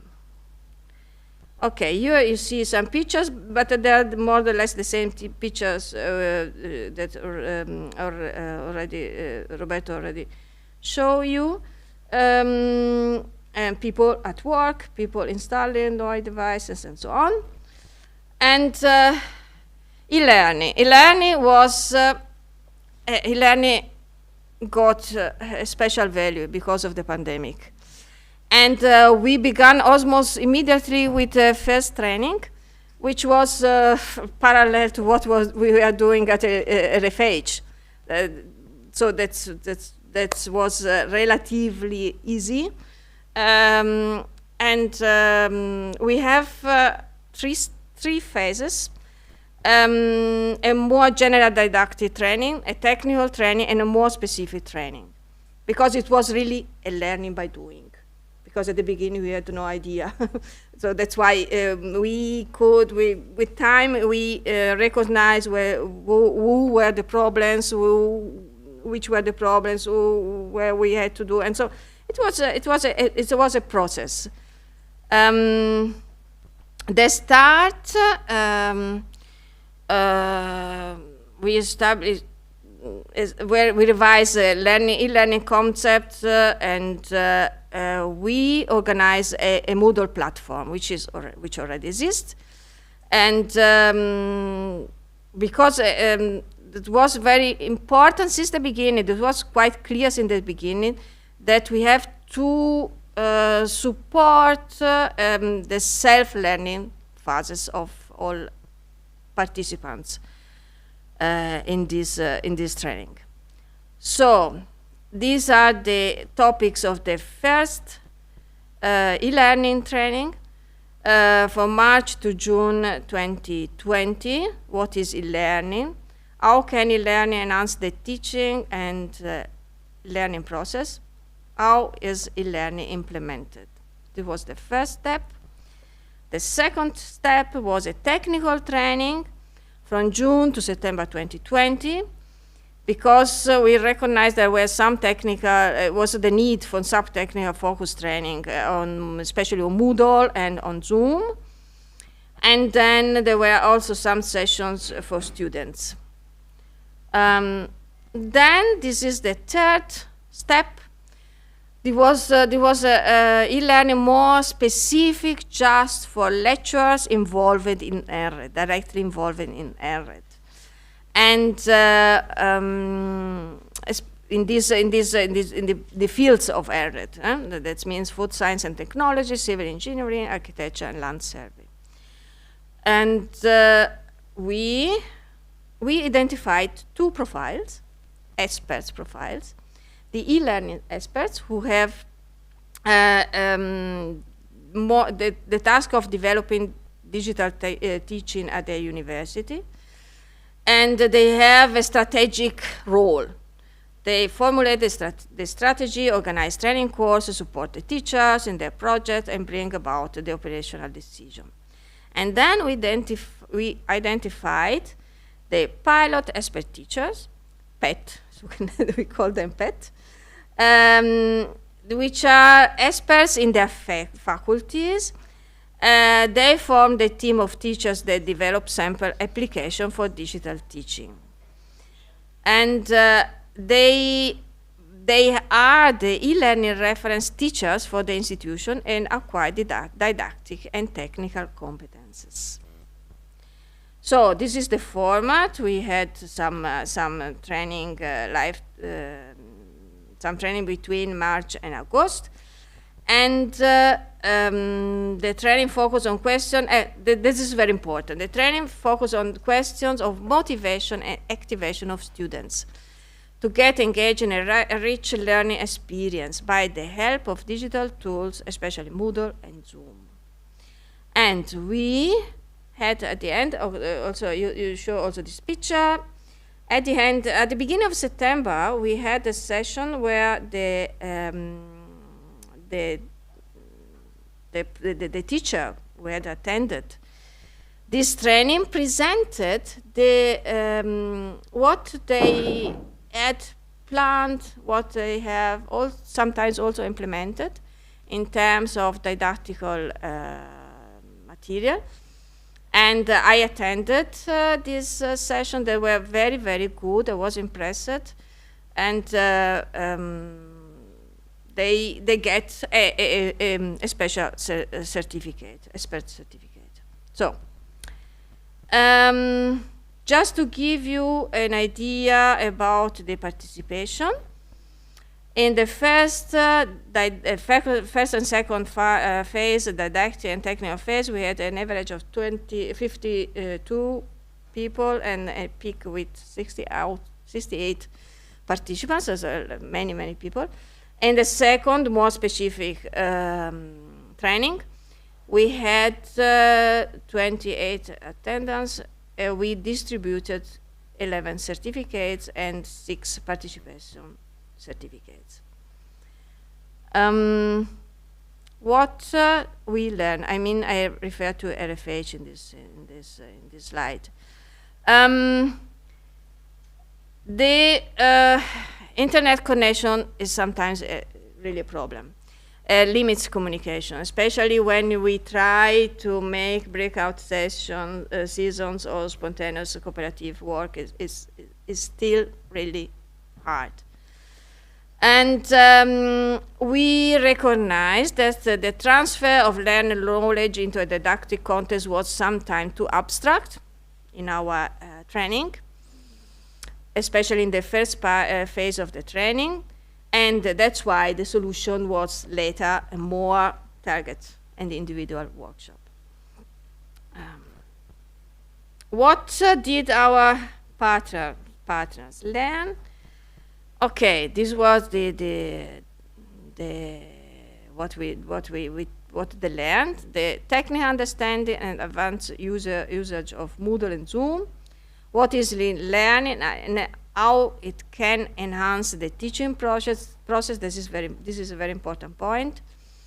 How to structure an e-learning based course for the daily work as a university staff, and more generally, the benefit of international collaboration for the exchange of best practices and solving complex problems. We want to work together with you also in the next 1.5 years. This is our proposal. The two assistants, Patrick and Philip, that your teacher already know very well, will help you, will help your teacher with a kind of individual coaching.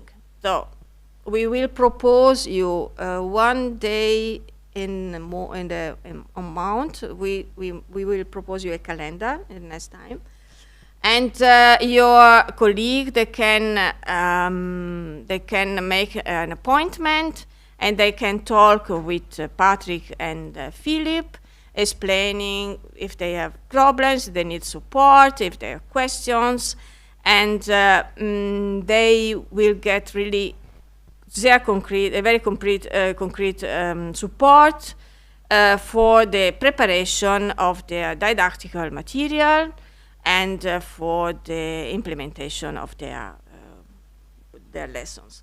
So the lectures. So that's what we will offer you and for the next time. Okay, future. We are talking about the future. That's what we have already done. That's what we want to do in the next time. As already Roberto showed which are the transversal tasks of EnRHEd. These transversal objectives are not in a special work package. They run through the whole projects. As already Roberto said, there's this transfer between academia and enterprise. Employability is a very important objective of the project. Skills, training and developing project management skills, promoting the appropriate structures, and the mutual cooperation between Rwanda universities. This was a point which was very clear in our EnRHEd proposal. And I can remember was very good, was really appreciated also by the European authorities. Yeah. So, EnRHEd is a university of applied science and is for this kind of transversal task particularly adapt, we can say, because I explain in a very, very simple way what is a university of applied science. The first University of Applied Science was founded in Germany in 1969. The reason was that companies needed, clearly, students, graduates, which could work immediately in the companies. They needed special skills and the normal, let's say, graduates from university were not so practical, so concrete, prepared for these tasks. And since then, we have in Germany many universities of applied science. More than 1 million students are studying there. And they are really a very special interface to the regional industry, such our university. So there is an expertise, an experience, an expertise, special expertise in dealing with companies and working together, making together projects, supporting students, and this is a quite special German feature. There are also University of Applied Science we find also in North Europe, in Switzerland and in Austria. But in the south of Europe, there are not so really comparable example. And another feature of the University of Applied Science is the practical-oriented teaching. We have here a professor that she can tell much more than me about this. Lectures always include two perspectives of the subject, a theoretical foundation to understand a certain topic, but also, which is very important, practical application to understand how to deal with it. And there are many formats to implement this kind of practical-oriented teaching. That's why we propose, based on our experience, training and project management, and we had already the first step is already through. Initial trainings in September. Last September, we plan two other meeting in trainings at the end of this year, the beginning of the next one. On practice-oriented teaching and on cooperation between academia and companies. They will also be online. And we plan to be in Rwanda in February, so that we can there in presence some workshops with you. The contents. That is. As you see, we plan training for teachers, students, and for companies, all together, reflecting on practice-oriented teaching fundamentals of project management, implementing of appropriate example of practice-oriented teaching, the cooperative projects, and assessing on self-regulated exploration of project management and its applicability into teaching and studying. Then we plan also special training just for teacher experts. How can they activate students and companies with cooperative projects? How they can instruct to plan, so instructing them how to plan and implement cooperative projects and supporting practical work. How can lecture produce practice-oriented content? So these are the workshops and training. And then we have a special proposal. We talked yesterday. Yesterday afternoon, we had a special meeting here in Parma with the rectors of the University of Rwanda and also with the project manager. And we introduced this idea about a project with students across universities. This means that we suggested to make to organize a group of students, of European students and of African students, working together on a project and developing together a product. Working at distance, online, and working together when we will visit them with our students in next year, and when they will visit us in at the end of next year. So this is a quite innovative idea, and yesterday was very nice, very good meeting. We got very good inputs for you from the Rwandan colleagues, and we had the opportunity yesterday to precise much better this idea. So, and there are the steps. The first and the second are already true. The students are RFH, we have two groups. They are already working on some topics. And the next steps will be implemented in next time. So, which is the contribution of this idea? So I still say this idea because we have still to organize it very better.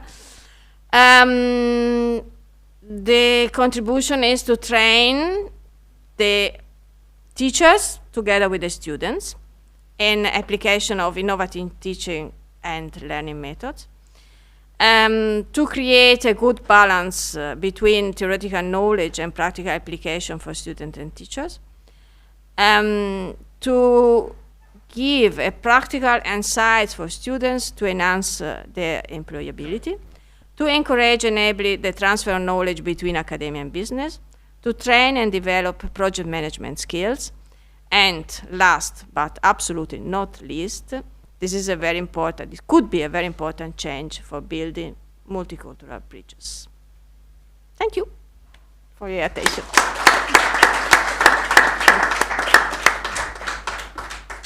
Thank you, Luciana. Okay. Thank you very much. Yes. Now, as announced, we proceed with the presentation from the University of Rwanda instead of University of Liège. University of Liège will present online at the beginning of the afternoon session. Then I invite here Jamali and Immaculate Bugingo to present.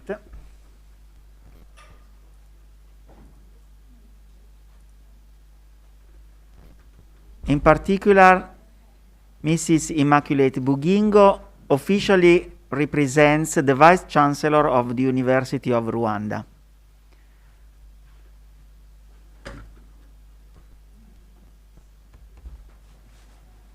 Have you the presentation? Yes, I do have, yes, sir. Presentation? Have you the presentation?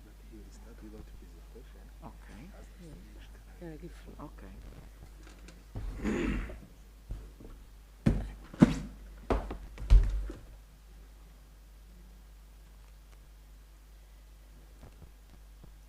Thank you very much. Excellency, Dr.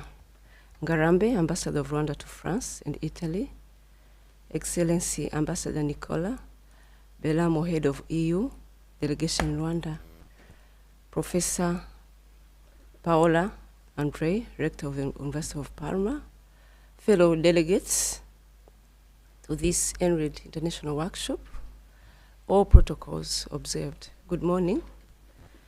On behalf of the University of Rwanda Vice Chancellor and the entire university management, I would like to express our gratitude for being part of this Erasmus Plus program, especially the project for enhancement of Rwandan higher education in strategic fields of sustainable growth, that's EnRHEd. Rwanda is involved in different Erasmus Plus program dimension, including international credit mobility, where students and staff move from Europe to Rwanda and vice versa.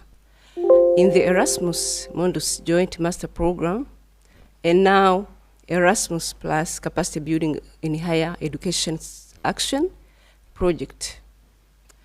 The University of Rwanda has about 12 projects being supported by European institutions.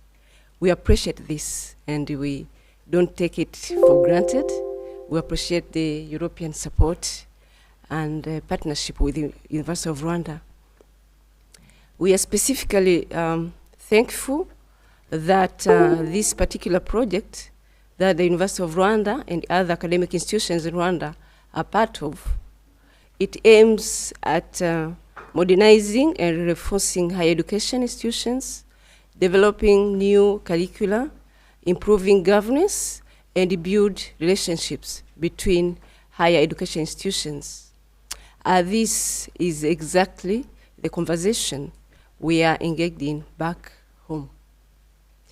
They can also tackle policy topics and issues,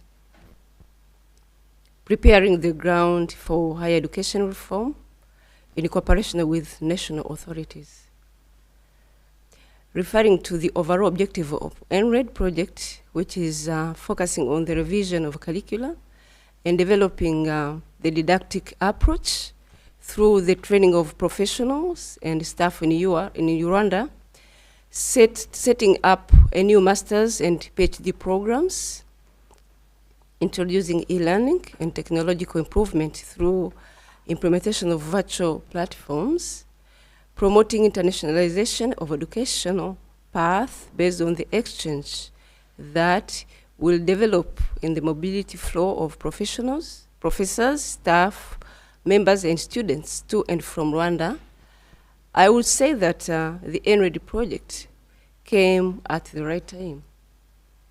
Indeed, all the 4 work packages of the project are very much relevant and useful to the University of Rwanda. Firstly, the revision of current curricula is very paramount to ensure that whatever we teach is aligned with the needs of the job market and that it captures the views of different stakeholders. I really appreciate what the University of Parma is doing in assisting our teams to review the setup programs at our colleges, mainly the College of Science and Technology. The 2 ladies have been coming to Rwanda. We're grateful. And the College of Agriculture and Veterinary Medicine. We appreciate the support that we're getting. Secondly, the setup of digital teaching platforms to facilitate e-learning is also very crucial.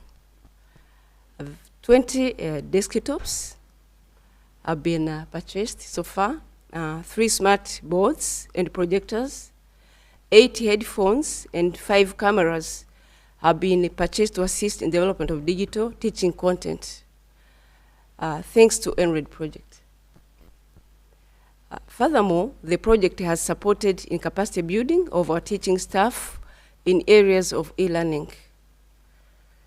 Lastly, the training of administrative staff members in internalization, which is currently taking place.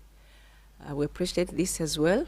And we believe that our team will gain exposure, learn from their peers, from partner universities, share experiences, so that we're able to explore more skills and on how we are going to put into practice internalization at our University of Rwanda.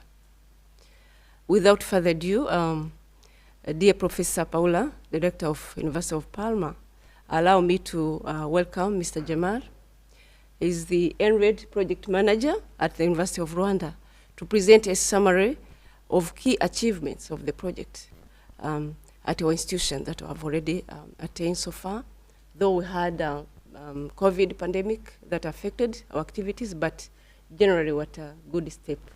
And I would just want to give a floor to Jamal to present. Thank you all for your kind attention. Thank you.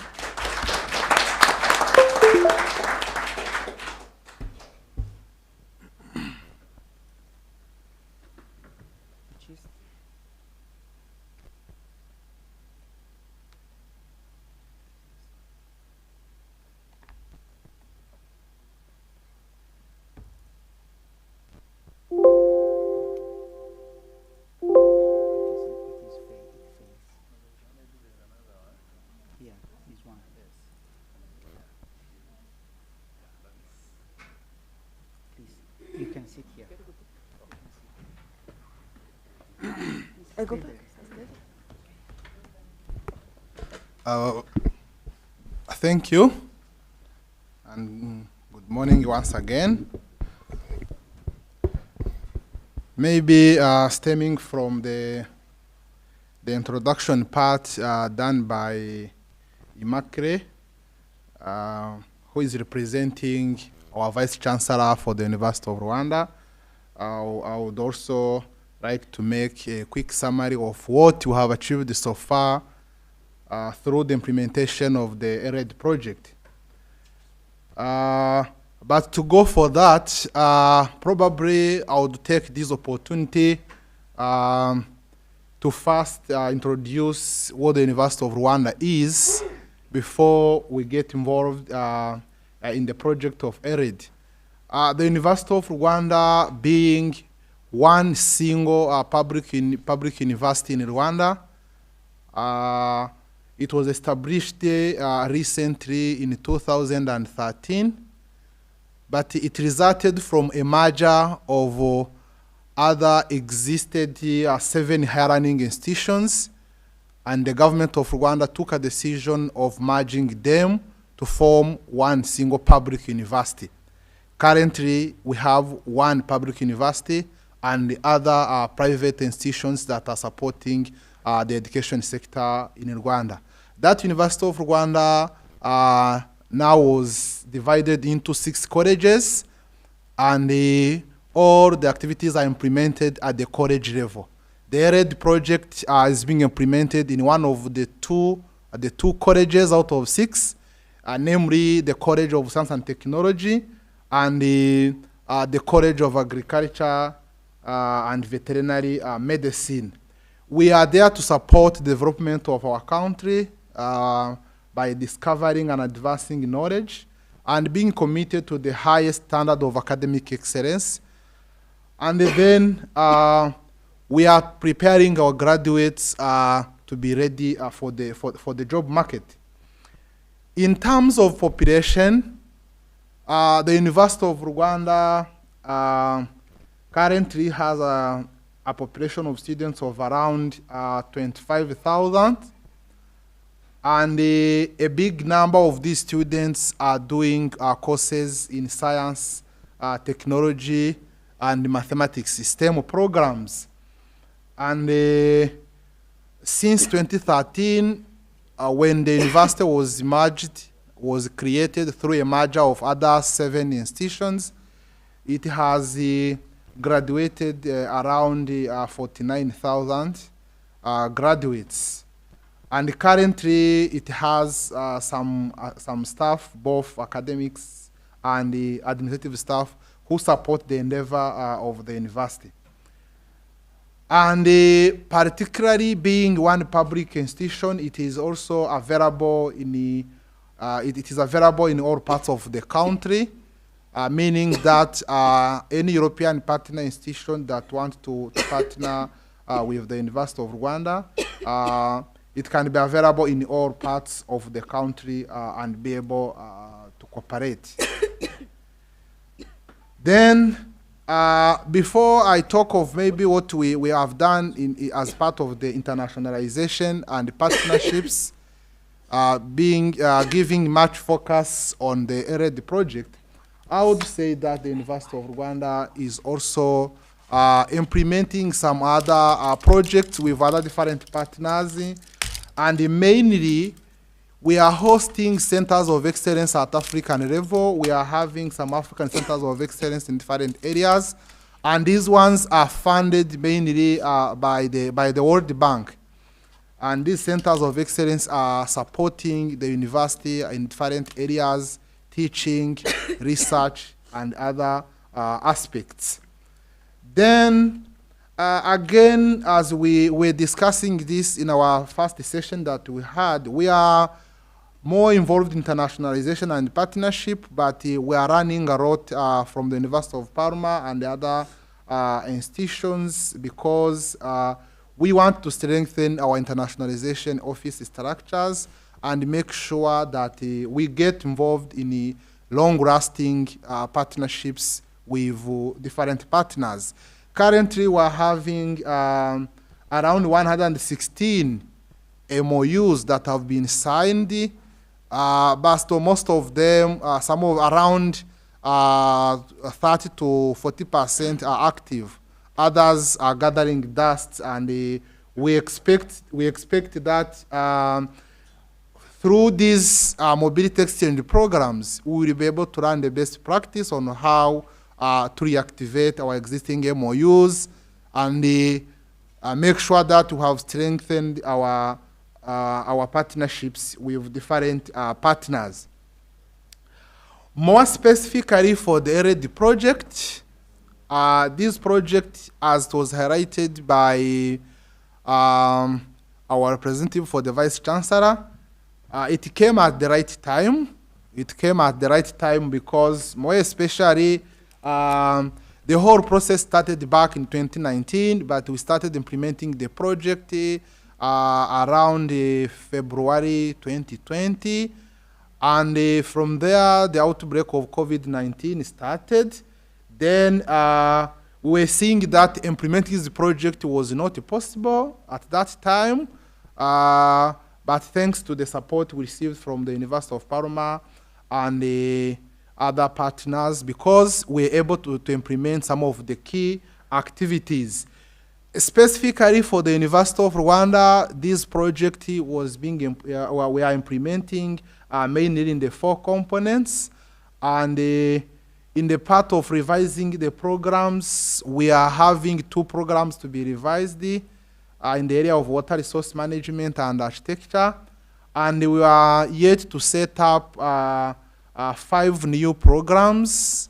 These programs are very much needed by our University of Rwanda in these areas: food science and technology, civil engineering, architecture. And then the way I was saying it came at the right time, the major component that we had is the setting up of digital teaching platforms.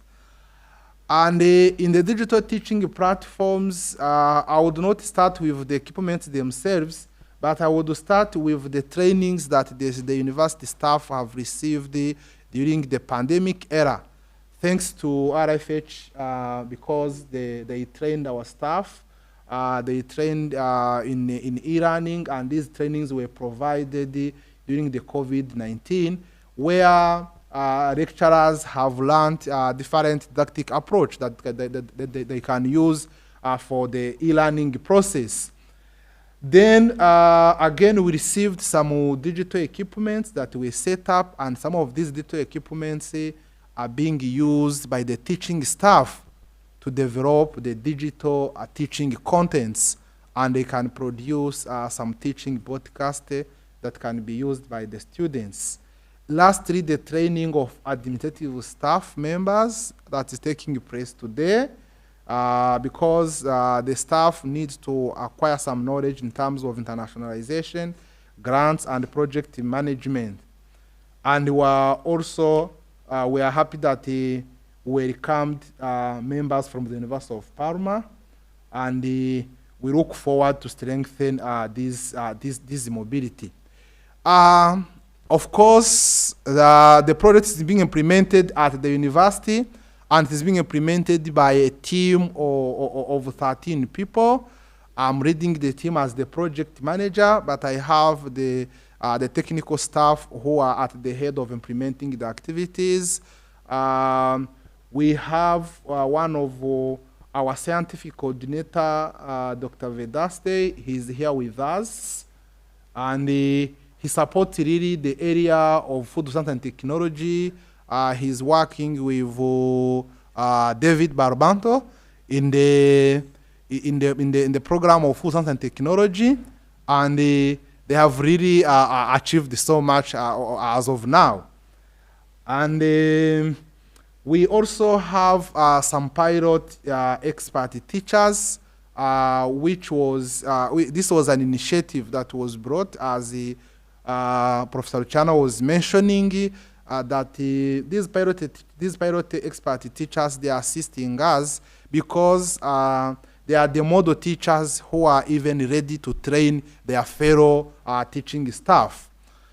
We also, in our structure, since we have a component of digital infrastructure, we have focal persons who are following up the e-learning activities, e-learning trainings, and the functionality of the digital teaching equipments. This is in the College of Agriculture, Veterinary Medicine. And in the College of Science and Technology, we have also people who are doing some coordination activities. They have also the area of scientific coordination. They coordinate the e-learning activities. And we also have the pilot teachers, these pilot teachers. In addition to this, we recognize that for this project to be very successful, we need to ensure quality. Quality assurance is very key because in the revision of programs, in the setting up of the program will go through the internal validations, and from the internal validation, they will be also validated by our regulatory authorities, the Higher Education Council of Rwanda, and then we need to make sure that the director in charge of teaching and learning enhancement is critically involved in the whole process to ensure that we achieve the revision and the setting up of new programs with all the required qualities. Thanks to the partners again, because the revision has taken place, has started. The setup of the new programs have started. We still have some issues as far as the revision is concerned, but we hope that before the end of this year, the programs will be revised. For the setting up of new programs, we know next week we are having a validation workshop internally.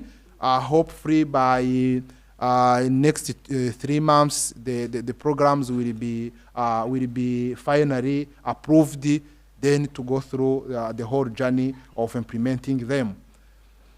Another key component that were even involved today constitute the mobility flow. And to start with the administrative component, we are here as part of the implementation of the staff mobility.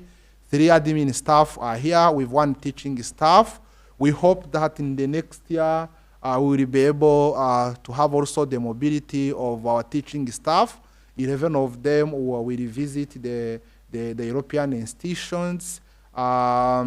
Even we said the mobility will not be successful if we leave behind our students, because they are the final beneficiaries of the whole process. And therefore, during the mobility, our students will be accompanied by their staff, the teaching staff during this mobility, and they will be able to learn the best practice from the University of Parma, the University of Liège, as well as the University of Cologne. Then we expect that once this is completed, we will be able to learn the best practice and share our experience to these institutions. This one I have described the current status. It is not yet completed. These activities are still in progress, but hopefully that we are going to fast track all these activities and get completed. And to reaffirm what was being discussed by Luciana, we received all these trainings. The trainings were conducted successfully, and teaching staff have received some certificates. And these certificates are not only serving the role during this EnRHEd project, but the knowledge acquired is being implemented across the teaching activities in the University of Rwanda. We are not getting trainings for our staff for the implementation of EnRHEd project only. No, we are getting these trainings, and these trainings are assisting our teaching staff in the overall teaching process. I am insisting on these key aspects because these trainings were received during COVID-19 era, where physical teaching was not possible, and we were forced to do online trainings. And I remember at that time, the University of Rwanda was really struggling to adapt, as other institutions were also struggling to adapt to the pandemic. And we found solutions through these trainings, and obviously we also received some equipments that were assisting the staff to develop some digital teaching contents. And now we are sure that going forward in the future, the knowledge acquired will help all the teaching staff to improve their teaching skills. It's not only the trainings in e-learning, but you see we have also specific trainings in teaching food science and technology. These are some of the sample trainings I've taken and the certificates that I selected. But we have a big number of staff who receive these trainings. And of course, since they are not here, but I know they are very appreciative. Once they come here, they will demonstrate that these trainings have assisted them when they will be involved in developing the didactic teaching materials, because in the next mobility they will be here in Europe. And just the photos I'm displaying here, yes, we received the support. We organized international workshops.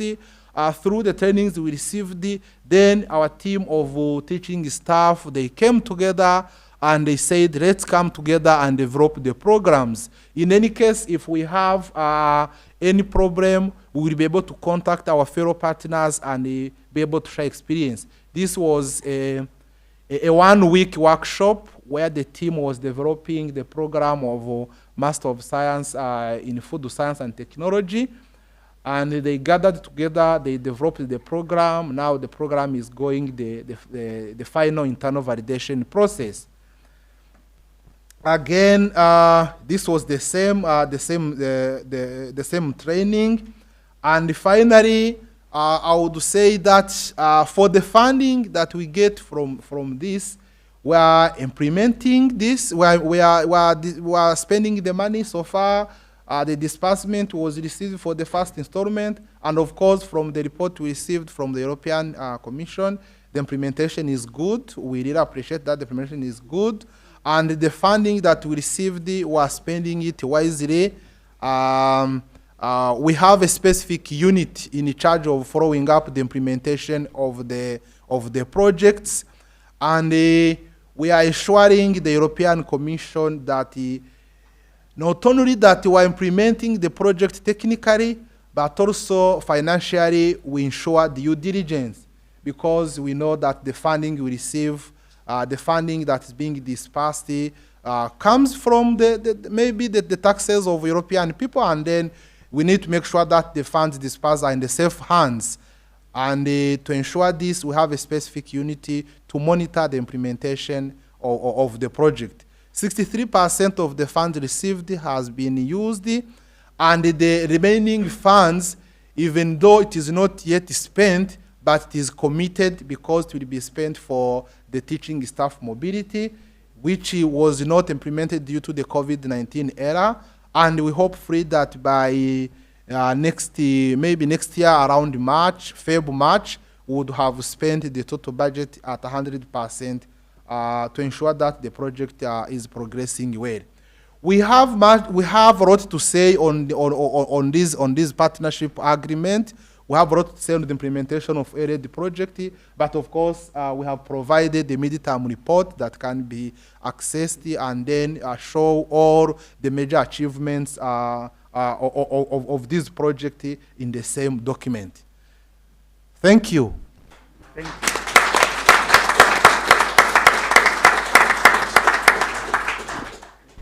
Thank you very much, Mrs. Immaculée. Thank you very much, Mr. Jamali. Thank you for bringing here the experience of your university, of the University of Rwanda. We appreciate your commitment and we appreciated a lot your presentation. We are perfectly in time. This is time for lunch. Lunch is served for all of us downstairs. Then we can share lunch together. And we will come back at 2 p.m. The first presentation in the afternoon will be online and given by Professor Roland Billen. Enjoy your lunch. Thank you. Thank you.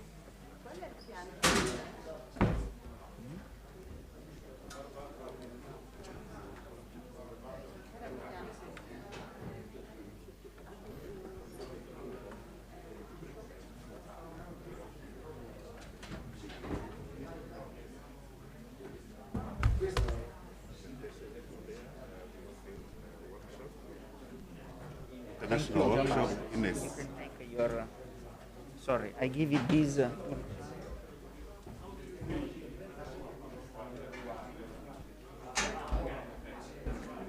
So I need to. Yes, yes, yes.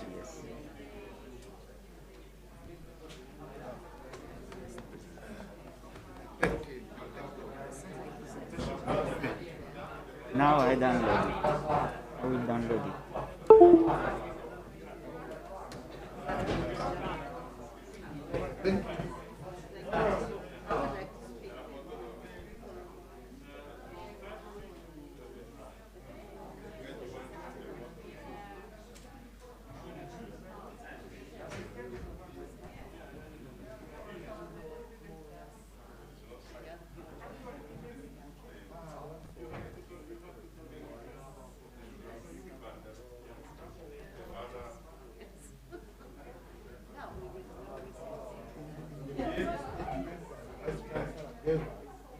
This is, sorry.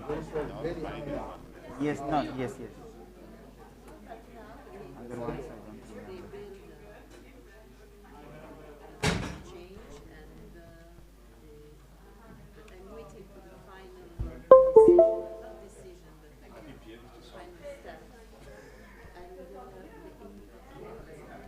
This one?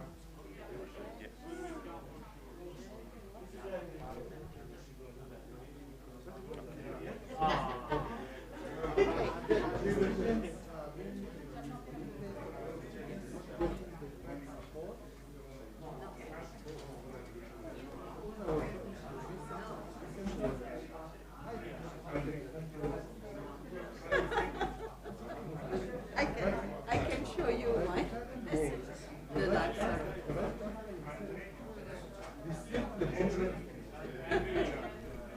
I don't know. I never see.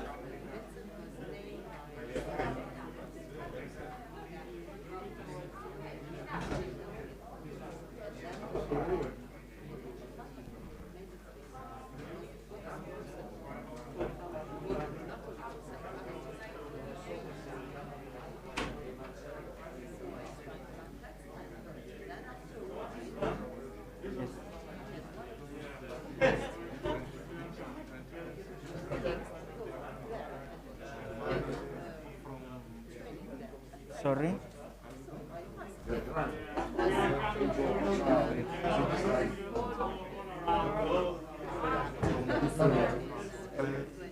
There is, we are recording. We are recording. Yes. On YouTube, there will be the wall. On YouTube. YouTube channel of the project. Now we are in streaming now. There is the camera there. We are in streaming. Even people from your institution can attend online. Yes. Yes. Yes. They can attend online in streaming, the same as is recorded. Plus, then you will have two kinds of products: the wall workshop and also a short video.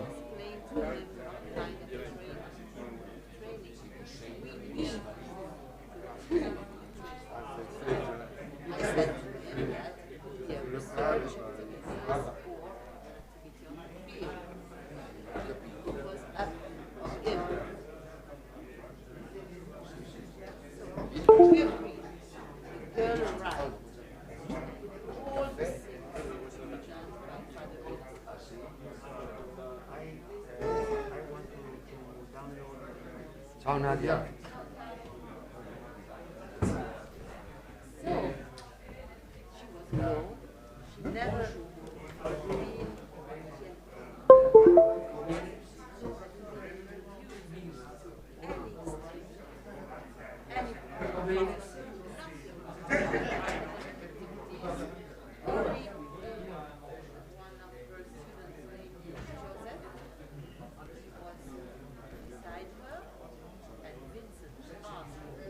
Come stai?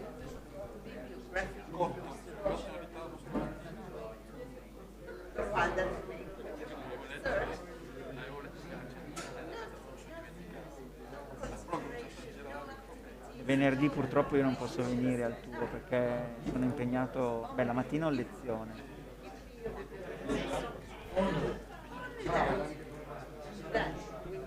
Sì. Sì. Grazie per tutto quello che hai fatto per mia mamma. Sono stati dei passaggi.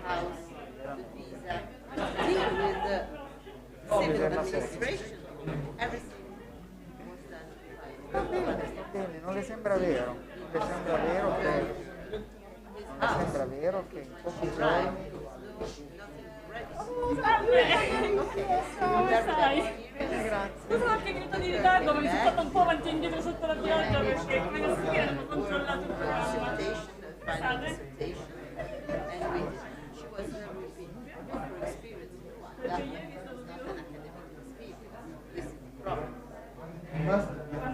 Of course, because I'm not sending my students to tourism. Okay, so, okay, but I said, first time, you don't know me, and maybe you know, I think relationship could be sometimes. So, that's because I stressed the situation, and I asked my colleagues, let's say, the mission is the one that introduced to impact, and we working for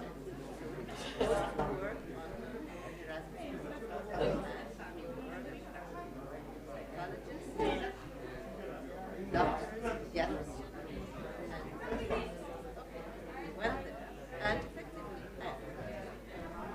I asked if you want, but only if you want, just to strengthen our relationship and to have contact with other colleagues. We were three, Bertrand and Elisabetta, Gabriele. I told him, if you only think that would be useful for you, as we are there, we can have a seminar there. Just to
tried to call on Wednesday afternoon and keep never answered, never. So I wait Sunday I tried to call her, she never answered. I tried on Sunday. At the end, I asked, you can ask Fabien.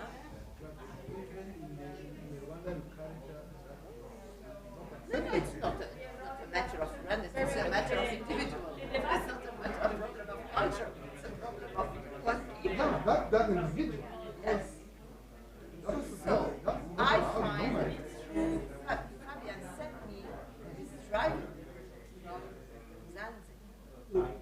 I went in Italy with this chauffeur. I had a seminar, believe me, with one who let me enter in his Asunda. I'm sure that she didn't know that I was going to have a seminar in the classroom. I'm sure. So it was terrible. Then after that, I took him. And I said, okay, this is not possible. My was like, and I.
But the story now is that I can share with you what's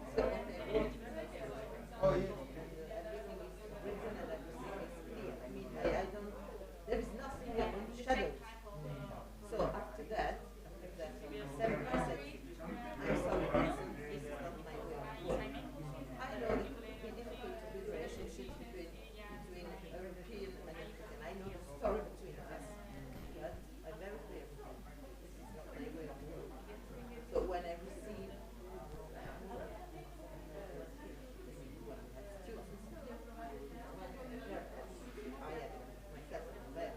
bring the skills from the airport, they're sending here. And it's the first time I meet. I don't ask you to do that. Please. You have to do it. Normally that's what we're supposed to do. If we're receiving a student, how does that experience? Yes. He receives around that student. I don't ask normally we have to be there and for the visa, allow them to have academic relationships, knowing other.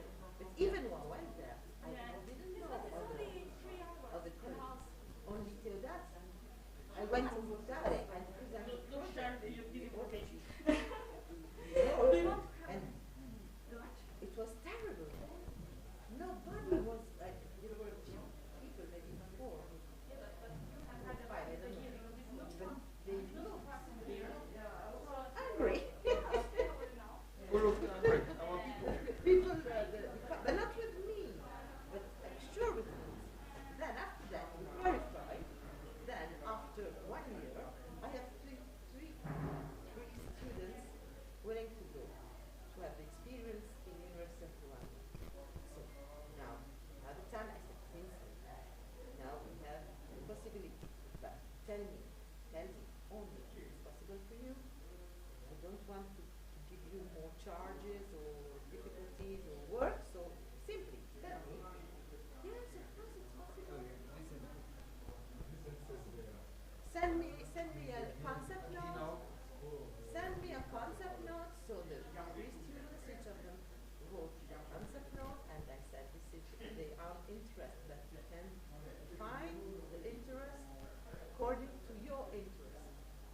can use them even supporting your PhD students, as we do. When you have master students for the final dissertation, we ask them to work on the PhD work, on the PhD work of the PhD students. How long were they there?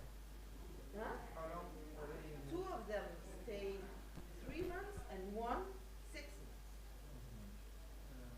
Without terrible, terrible. It gave me. I said, if even everything, you know, the first thing I told him, because I know the difficulties, even if my students were. Are they back now? Yes. They are all back now. So do you have a plan to send other students there? Not Vincent. But you have a plan to send students there. I have students. Vincent not being there. Okay, Vincent. Yeah. Yes, of course. My problem is not with Rwanda or with the University of Rwanda. My problem is with my colleague Vincent. I mean, I can't trust anymore. Because he was not even admitting that he was telling, I called him personally. He doesn't know the students. I can show you. Just, it's not, I'm he sorry. was not admitting that. And for students, they were saying, no, for us, we are not coming here for tourism. We are just coming to academic work. We need to do academic work, not just moving here into Valley and do whatever, spending public money for nothing. Yeah. It is as if I come here in Parma, then So the problem is that we have the project to implement, and now we need to implement it as soon as possible because. So you have all the thing written. Yes, of course. But I would have just share before with to me. yes, I will.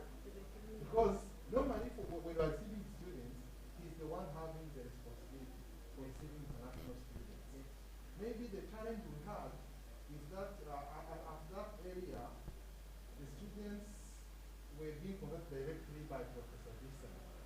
And the Office of Internationalization, the Internationalization Office was not informed by him at that time. It was not involved. Now, the Vice Chancellor here is that going forward, he is ensuring that any international student must be welcomed by the Internationalization Office and forward them to the concerned college for those academic arrangements. If anything happens, the office in charge of international students will handle. Okay, I wrote it in French because with him I speak in French. Can you read French? No. No? I will read for him. Okay, this is what I wrote him. It was on April 2021. Yes, I communicate with him in French because I'm French speaker. So you can read it. Oh, it's long. Okay. I will send it to you. You send to me, I will read for you, but for me, I will understand French. I don't have any problem with French.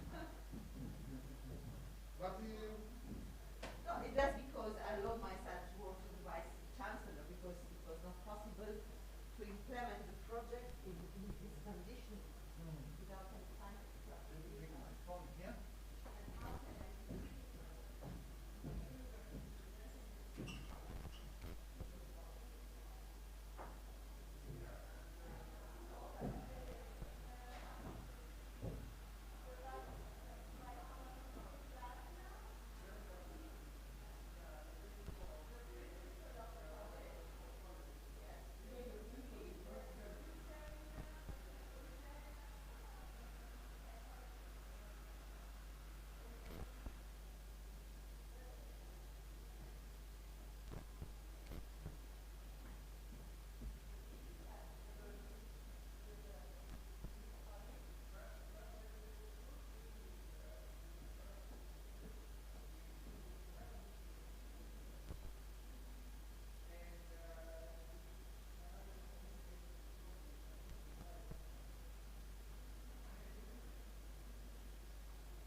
mi devo vaccinare prima dei 6 mesi, se il vaccino,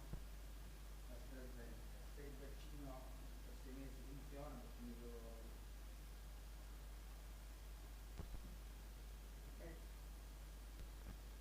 L'ecchina, l'efficacia va diminuendo.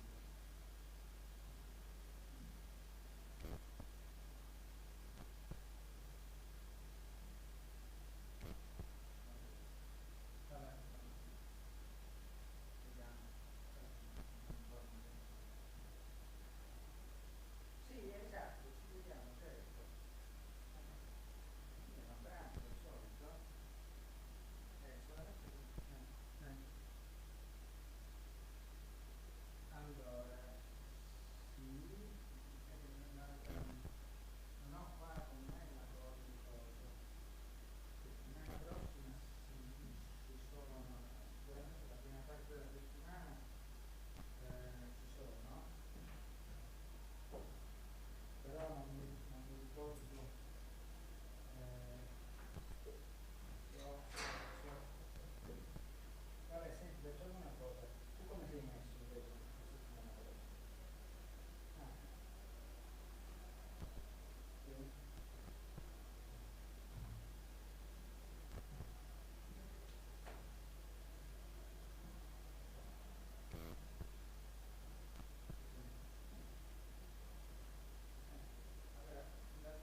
Sì, sì, sì.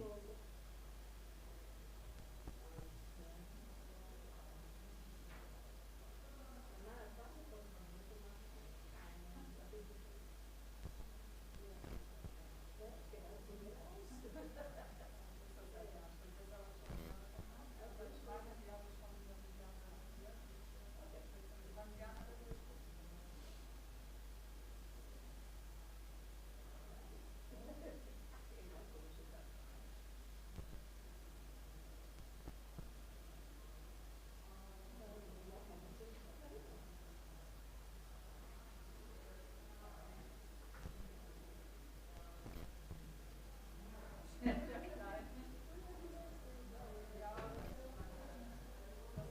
le squadre un po'.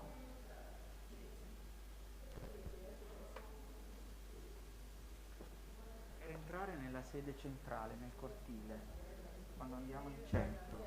Secondo te che devo chiamare? Per entrare in macchina? Chiama la portineria. La portineria? Portineria. Portineria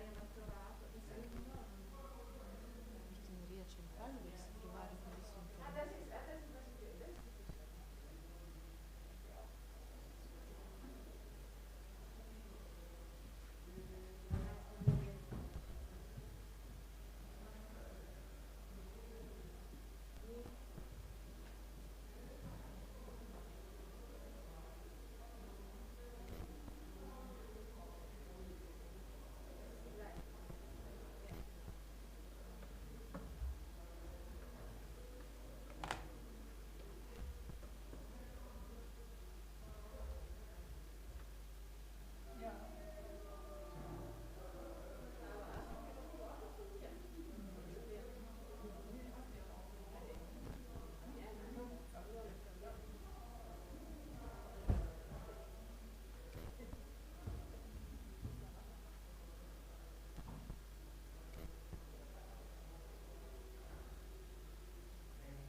Tomorrow, after training in the city center, you will finish around the fair to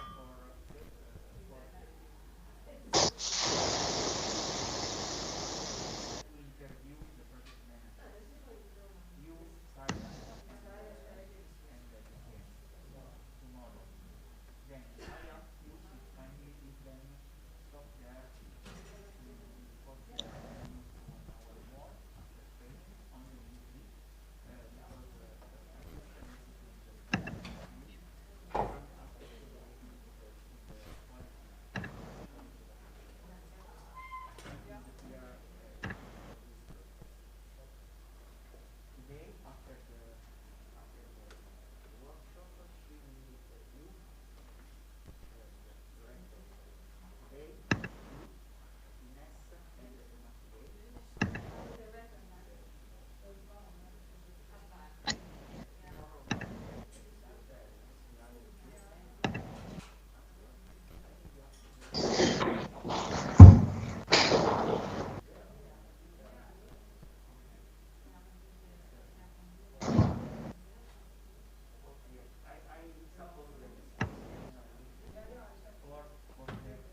Hi, Roland.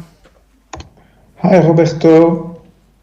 We can see you perfectly. Okay, thank you. But I was just writing an email to you because I cannot share my presentation. Oh, yes, I have to enable you. Okay, please do so.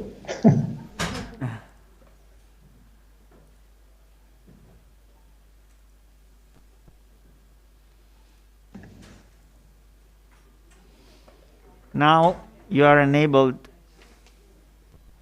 Okay, great. Should I put my presentation already? Not yet. Okay.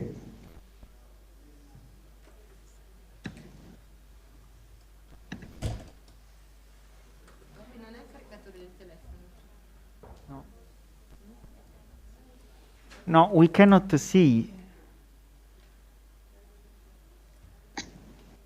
Roland, we cannot see. Okay, no, okay, I'm gonna try. I'm gonna try now. Only a few minutes because they are taking coffee. Yeah, they okay, are chatting. don't worry. Of course, I'm just gonna make a test. Okay.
Roberto. Yes. It's not working. I mean, when I try to upload, it's not working. You, So please try to share the whole screen. yeah, no, but even that, I mean, he just when I try to share, he's running and Please nothing. try to go out and come back again. Okay, okay.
No? No. It doesn't work. No, I don't know why. I mean, because usually it works. So now it's just running, and it not seems to allowing me to do anything. So this is why I've sent you a PDF version of my presentation. I mean, maybe you could maybe show it from there, I mean, and then I will follow and explaining because it's nothing very special. Yes. Did you send me? Yeah, I did a few minutes ago. You got it? Yes, I have it.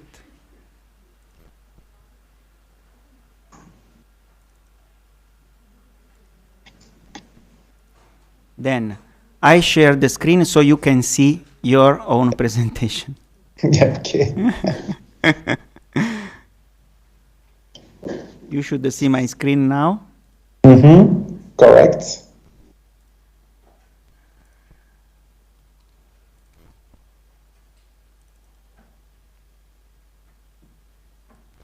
Okay. Yeah. Wait.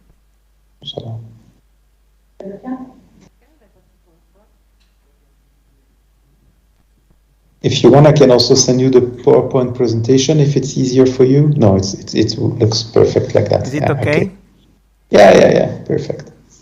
So it's up to you. Whenever you want, I can start and. Let's see if the audience is here. Okay. Yeah. You cannot see the audience. I can show you the audience. No, yes, show me the audience once. maybe at the end of the presentation or something like that. At the end of the presentation. To be able to say hello to the colleagues. I can assure you that here outside the climate is not good because it is raining, but inside the climate is very, very good. Okay, especially great. Now after lunch. We all enjoyed the special products coming from the area of Parma. You know that Parma is the capital of food quality in Europe. Then we enjoyed a lot the lunch, and so we are happy and we are ready to hear from you. Okay, thank you. Let's actually you are going to sleep if you eat too much. We also drank a bit wine, a good wine, but we also drank a good coffee. Then we will try do not to sleep. Okay. And we are sure that you will make we not to sleep. We are sure. Okay. I hope so. Okay. Thank you for coming in the second session of this international workshop. There will be 3 presentations. The first one from University of Liège. That one from University of Rwanda was the last one in the morning, I say for Roland. Then after the presentation from Ines Ruengeri, IPRC, Musanze, and then UTAB. Unfortunately, the message from the ambassador of Rwanda in France and Italy did not arrive. He assured me that he should have sent the message, a recorded message, but unfortunately is not here. Maybe he will be connected online, maybe after we see what happens. Okay, then Roland, the floor is for you. Okay, thank you very much, Roberto, and I would like to, first of all, to apologize for not being there, and as far as I understand, I missed a very nice lunch today. So it would have been great to be with you, but for some professional reason, it was too difficult to travel to Parma. But thank you for giving me the opportunity to say a few words about the part of EnRHEd in this very interesting project with our colleague from Rwanda. So please, Roberto, you can go to the second slide, because you have to do this. Okay, so my presentation today is going to be very brief, and it's going to be divided in 4 parts. First of all, I would like to say a few words about the people who are involved in our institution in the project. Then the activities was carried out, and then the activities were planned for the future, and also a few words about the impact of the project in our own institution. So the team from Liège, I would like to focus on especially 2 people. First, these are the people who are here represented by the technical focal person, who are Charline Dubois and Gilles-Antoine Nice. Charline, she's working in the project from the beginning, and she's taking care of a lot of administrative duties, but in relation really directly with let's say the real work. And she should have a big role in the forthcoming summer school, but I will say a few words about the summer school later on. Then Gilles-Antoine Nice actually has started to work when the project was already started, but he's a geomatician, and he helped us a lot with the feedback on the curricula in land surveying, and also he played an important role when we were doing the online sessions organized by our colleague from Cologne. And then we have also 2 persons from the University of Liège administration, Miss Rodriguez and Miss Ansens, who are really in the administrative part, so really dealing with all the duties. But these people were not so far were not associated directly with the partners. That will be maybe a bit different also during the summer school. And then actually we have 2 projects, scientific coordinator in this project from the ULiège side, myself, and also I'm also playing the role of project manager for ULiège. So I'm from the Faculty of Sciences, and I'm specialized in land surveying and GIS. And our colleague Frédéric Collin, who is in urban and environmental engineering in the Faculty of Applied Science, and he's a specialist in soil mechanics and materials. So about the activities that have been carried out, of course, I mean, the list is surely a bit the same that for the other partners, but I think it's important to list them. So of course we had meetings with the coordinators and the different project managers. We had internal technical and thematic meetings about land survey and civil engineering. Of course, also internal duties and meetings about the administrative and financial aspects. And we had also some specific action about the visibility of the project on the dedicated pages of the University of Liège. This is very formal, but I think it's what we have to, what I can focus on is our intensive participation on the monthly meetings, the verification of the report, and let's say the contacts we have, the lot of contacts we had with our colleague from the Rwandan institution about the curricula revision. And now if we focus more on the meetings with the Rwandan partners, well, we can divide it into 3 parts. So the discussion and feedback on the existing curricula, we did that for both civil engineering and land survey. We also provided our expertise for the creation of new curricula.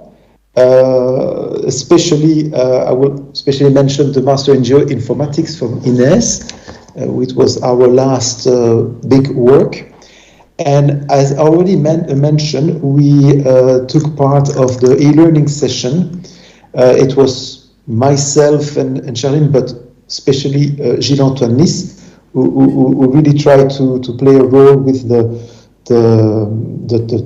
our colleague, especially from INES, discussing about the land surveying and geomatics aspects. Okay, so of course we were there with Frédéric Collin during the kickoff meeting in February 2020. We had the opportunity to meet each other, of course, to do the interesting network activities, meeting the people on site, and this is always very important to see the field and to be confronted with the reality of the needs, the reality of the situation, and even for example, from my side, I had a previous experience in INES a few years ago, but we can see things change very quickly, so it was very important to be there. And of course, it was the opportunity to initiate works and planning the different operation at that time. Okay, now that we've seen what has been done so far, what is going to be next, and especially from the University of Liège, for us the main activity in the future is going to be the organization of the summer school. We expect 12 partners from the Rwandan institution. Just a reminder, this activity should have been done already, but has been postponed to September 2022.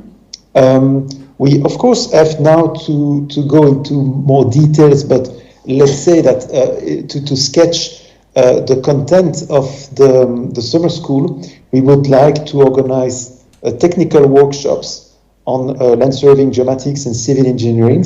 We would like also to have some teaching workshops. We have developed some interesting strategy in the University of Liège, especially on student feedbacks. And I think that it's something that could be interesting for our colleagues, but also, of course, other topics could be tackled during the summer school. It will be also the opportunity to have meeting and exchange with the academic international offices of the University of Liège. And we would like also with Frédéric to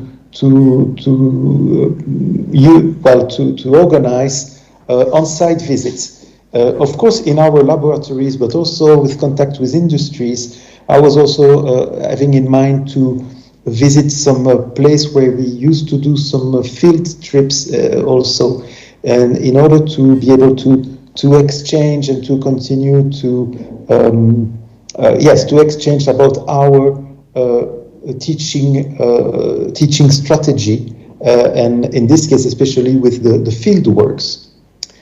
So that's it so far for the summer school. But as I said, now we are going to be more active in the organization of the summer school and the definition, the precise definition of the topics.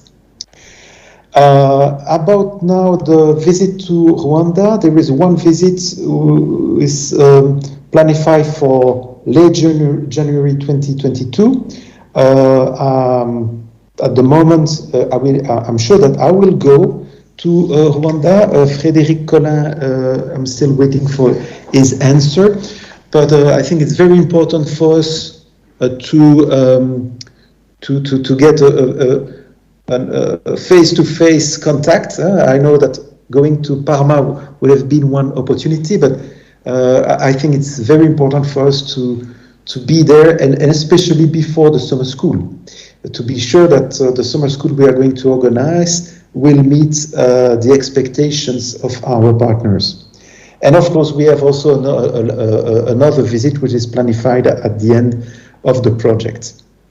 Of course, we will continue to have contacts by mail or by video conferences, and still very happy to give feedbacks and expertise on the curricula, participating to the visibility of the project, and also try to, as far as we can, help to improve the internalization processes of the different staff members.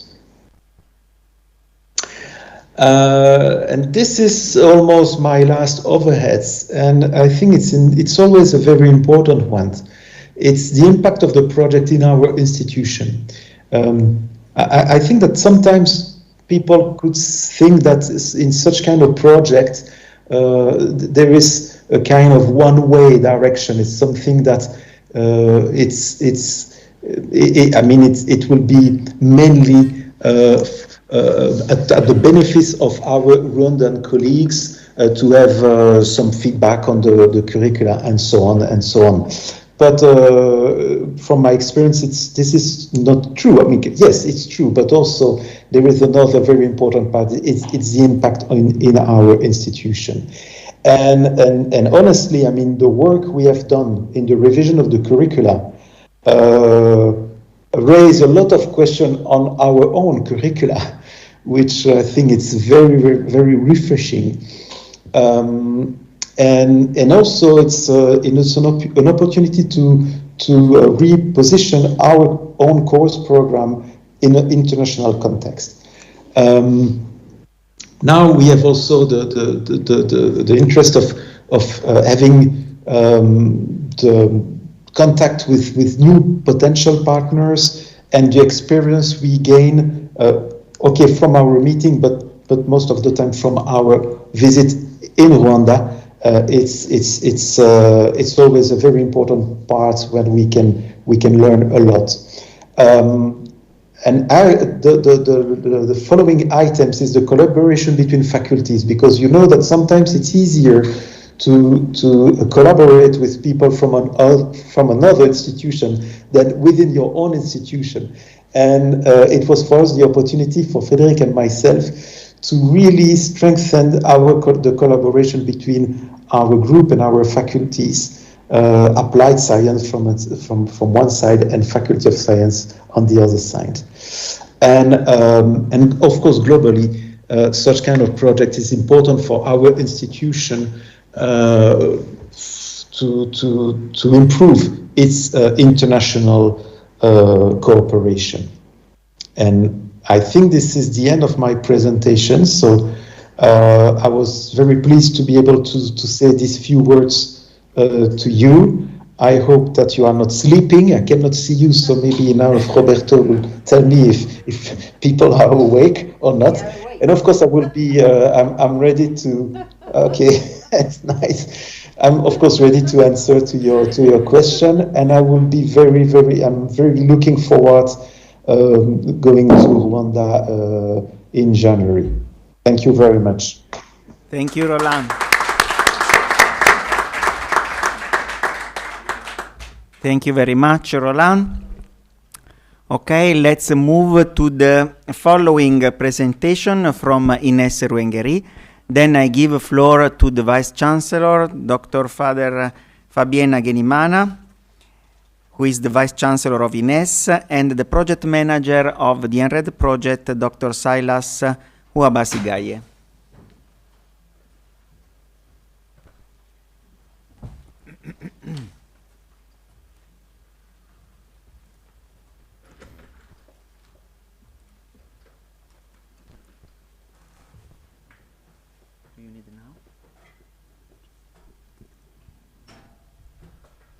Good afternoon. That's okay. We are happy that you have eaten so well in the right area of food, and not just eating, we are also feeding our brains and our hearts. Actually, the presentation will be made by Silas. He will be the one to make the presentation on the contributions and impact, but I thought since I was called, I should also say something. One of the things I wanted to say is that, as it was emphasized, this project originated from friendship. Friendship, passion to grow together. And I hope as we have come together, we will know what to do. Friendship is very important. Institutional collaborations cannot take place without friends, without people, and people's relationship are the key. Most especially, this project came in to boost our vision as a University of Applied Sciences. We have a strategic plan which started in 2019. It is to end 2024. It is built on 3 keys, including internationalization, digitalization, and linkage with industry. And the project came in at the right time because immediately after the kickoff meeting, we had to close, and some were desperate, but for us, since we had the project on our shoulders, we were rather lucky. So a lot took place successfully thanks to this project when we were compelled to close the physical teaching and learning. And now we have a permission to teach in a blended manner, and it is giving good results. So the project has played a very important role. And I think recently in July, we were ranked 2nd after UR, the university ranking. I think this project had also an impact on that. The second element was internationalization. Already by seeing how we are doing, seated in this room, we are international. And not because we are abroad, but because we are around the same purpose. So it's really very beautiful. Many staff have come, and our staff have finally also come. I was coming alone, but now we have people who have come from University of Rwanda, UTAP, IPRC Musanze, and Ines Ruengeri. We thought maybe because of COVID it was not possible, but now we have made it. So this is internationalization, but as we heard from Guglielmo, it's a internationalization at home and abroad. So the spirit has changed as we exchange, spirit changes. And it was also mentioned that thanks to this project, more branches have grown. We have received a lot of students. We are receiving more. We have received staff coming in different ways. Already, Professor Roberta had come, but also we have Professor Ciampolini. I think he's here. He comes, I don't know if it's every year or more than 1 year, more than once in a year. So there is a lot which is taking place, more initiatives coming, even the project that Professor Nadia Munacheri talked about. So there is a lot that is happening. So thanks to this project, internationalization is a reality. It's not just a dream, but also the linkage with industry, especially through the different methodologies, and most especially the idea that was brought about by Rheinische Fachhochschule yesterday. This is going to be the top. So we are really very happy that things are moving, and I just wanted to thank everybody for the passion, Whoever has spoken has proved that there is passion behind what is happening. There is no indifference. The passion inside the own university and the passion outside for collaboration. It's really good. Then we have gained a lot culturally, socially, and humanly. And what Professor Roland has just said, that they have also learned. At the beginning, we all think that the South is to get from the North, but no one is so rich that he doesn't need anything, and no one is so poor that he has nothing to offer. It has been proved through this interested relationship. There is a win-win in different ways. And I'm just concluding by saying that beyond this, more is going to grow. And I wish that everybody who has got a chance to participate could get the more courage. The problems will be there, reasons to get discouraged will be there, but let's together with passion to grow, to break all these walls, with passion to be part of the global village. Let's grow and develop more projects and more initiatives. Thank you very much. I pass on to you.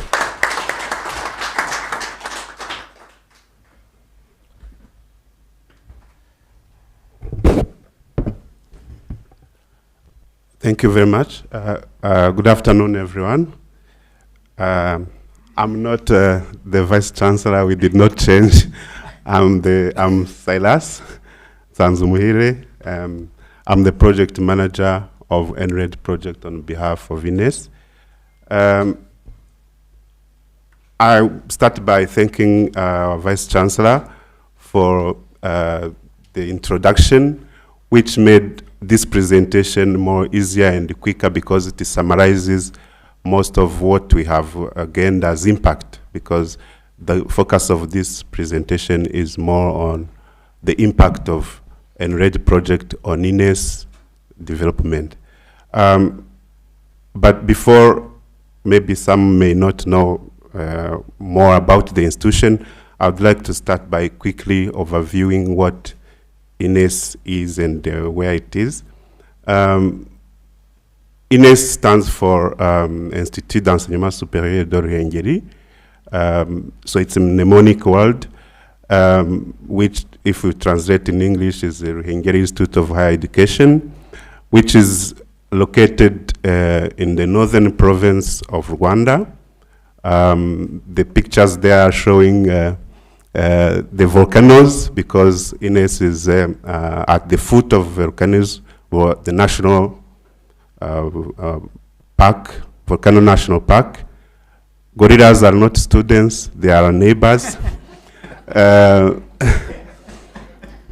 They are our neighbors, so whenever you come, know that you will get the opportunity to see them passing by, greeting our guests. Historically, Ines is young. It was created in 2003, exactly on 17th November. Yes. Tomorrow we will be 18 years old. Thank you. I was calculating in my head to see exactly how yeah. Maturity age. Yeah. So we obtained our degree awarding powers because Ines is a private institution owned by a group of well-wishers and the Catholic Church of Ruhengeri Diocese, and we had to get the degree awarding powers from the government of Rwanda.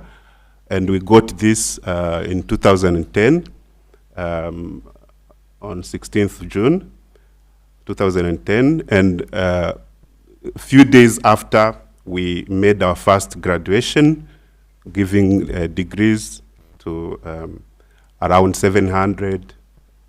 1,000 graduates. But In total, we have now put on the labor market around 8,100 graduates for the past 10 years. The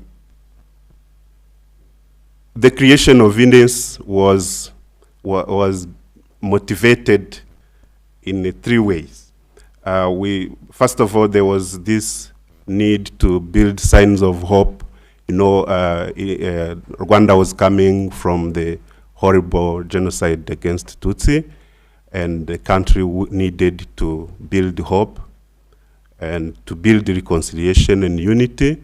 So at the creation of INES, INES had in mind this need to contribute in these 2 areas, but also, as it has been done for the whole country ever since, INES wanted also to be a contributor also in the sustainable development of the country and the region in general. Currently, we have a number of programs, the majority of which are in STEM, science, engineering, technology, and innovation, as you can see, grouped in the faculty called Applied Fundamental Sciences. We have programs of biotechnology, food biotechnology, plant biotechnology, civil engineering. Although as we are going to see these 2 programs, food biotechnology and plant biotechnology, thanks to this project, they have been revised and more streamlined to meet the requirements of the labor market. We have a program of civil engineering, water engineering, architecture, computer science, biomedical laboratory science, land survey, land administration. I should mention that for these 2 programs, land survey and land administration, INES is the unique institution in Rwanda offering undergraduate level degrees, because in other institutions they deliver certificate level. And we have also statistics applied to economy. We have social sciences and humanities programs, as you can see there, and we have 4 graduate level programs. Here I should mention also that for the Master of Arts in Microfinance and Master of Science in Taxation, we are also unique in Rwanda and in the region, offering this training. These are the statistics. I'm sorry, I don't know what is happening. Okay, it fell down, but the total number of our enrolled undergraduate students so far is 3,326. Yes, thank you. 3,236, sorry. And as you can see, we are almost 50-50 male, female, almost.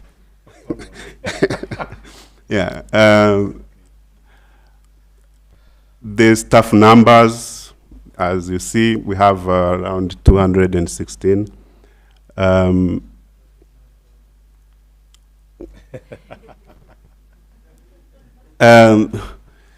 So before then I go to the presentation of the contribution of EnRHEd project, our Vice Chancellor, when he was introducing, he just quickly said it.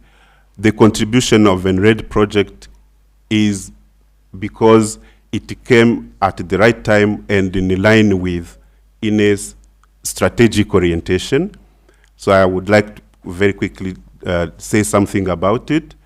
In Rwanda, INES is known as the University of Applied Science, with a focus on shifting from knowledge, papers, to people and products.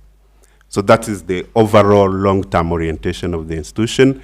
And we adopted this orientation after noticing that there was really a gap between what the universities are offering in terms of graduates and what the labor market is needing in terms of competencies. There were graduates going on at the labor market, but not having jobs, and employers who need employees, but not having the employees they want. So the leadership of our institution sat down and thought about how to address, to propose, because as we have seen from the beginning, the aim was to contribute to sustainable development, how they could contribute, and they were inspired by what was happening in our network countries, including Germany. Professor Stortoni has talked about it, and in the Netherlands, in the northern part, the concept of University of Applied Science. They found that it fits well with the problem that the country was facing at that moment, and then they decided to adopt it as our strategic long-term orientation of the institution.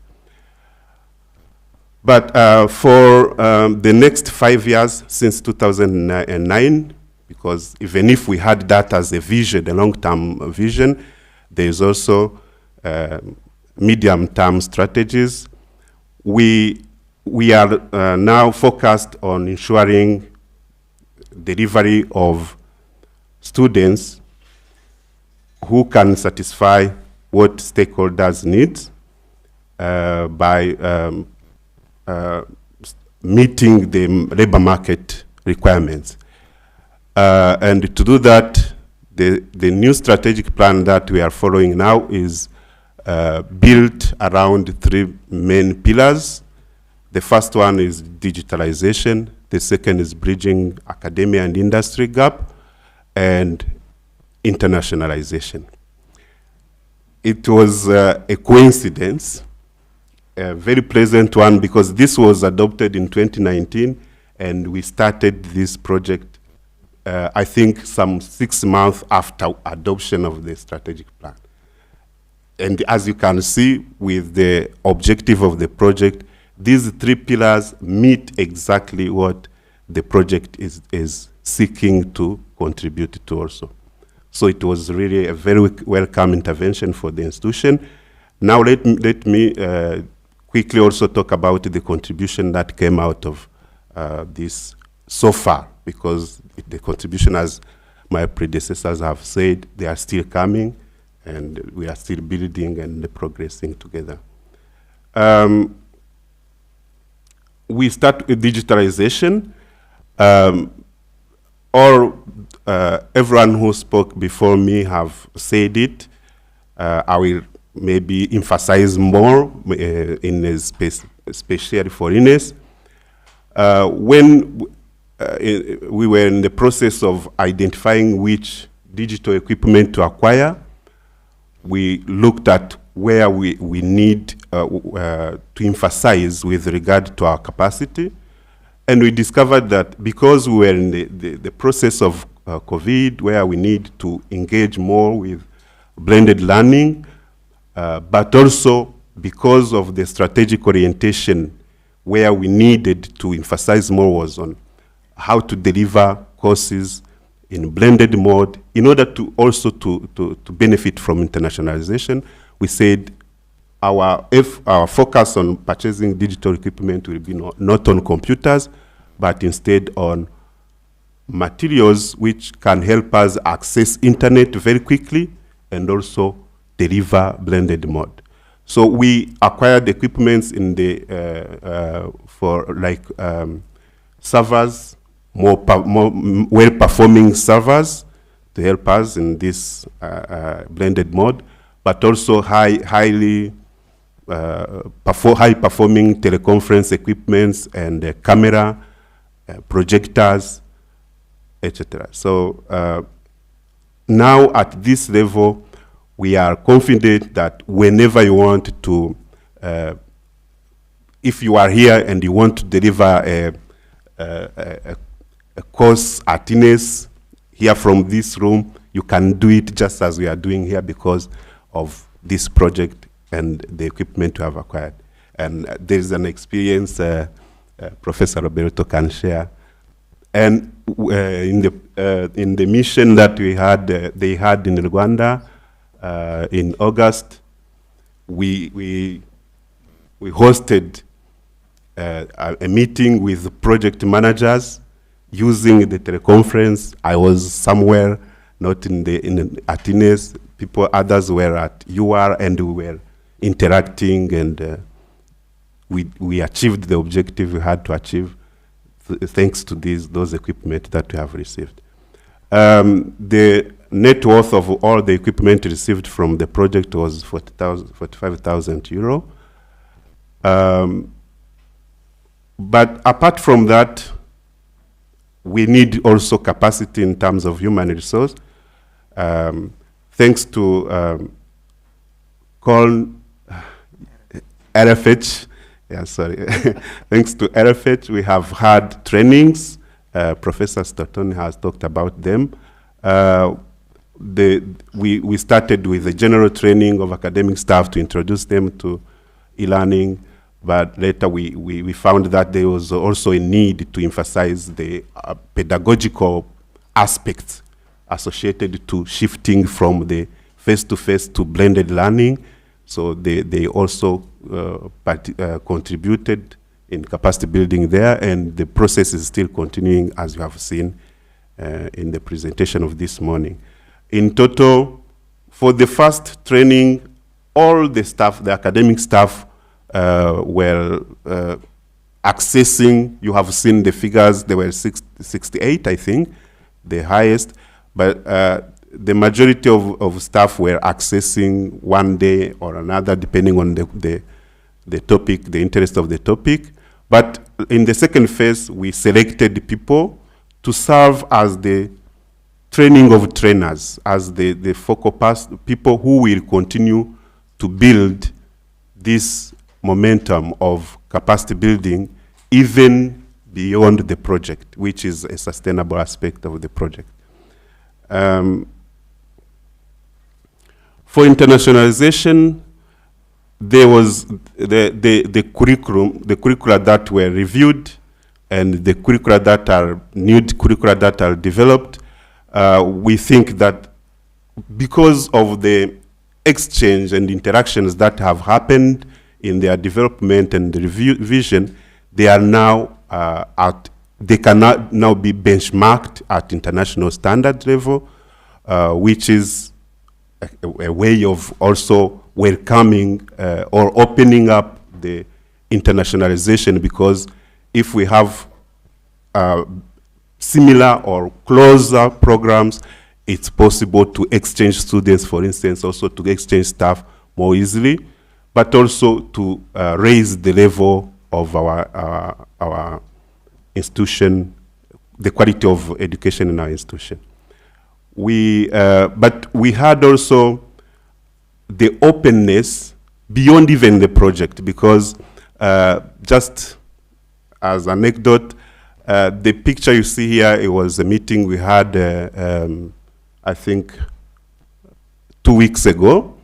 The professor who is there with us, it was me, the head of Department of Land Survey, the Deputy Vice Chancellor of Academics of INES, and a professor from Morocco, who was connected to us by University of Liège.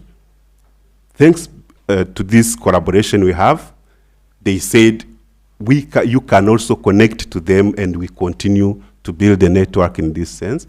We had a very interesting meeting.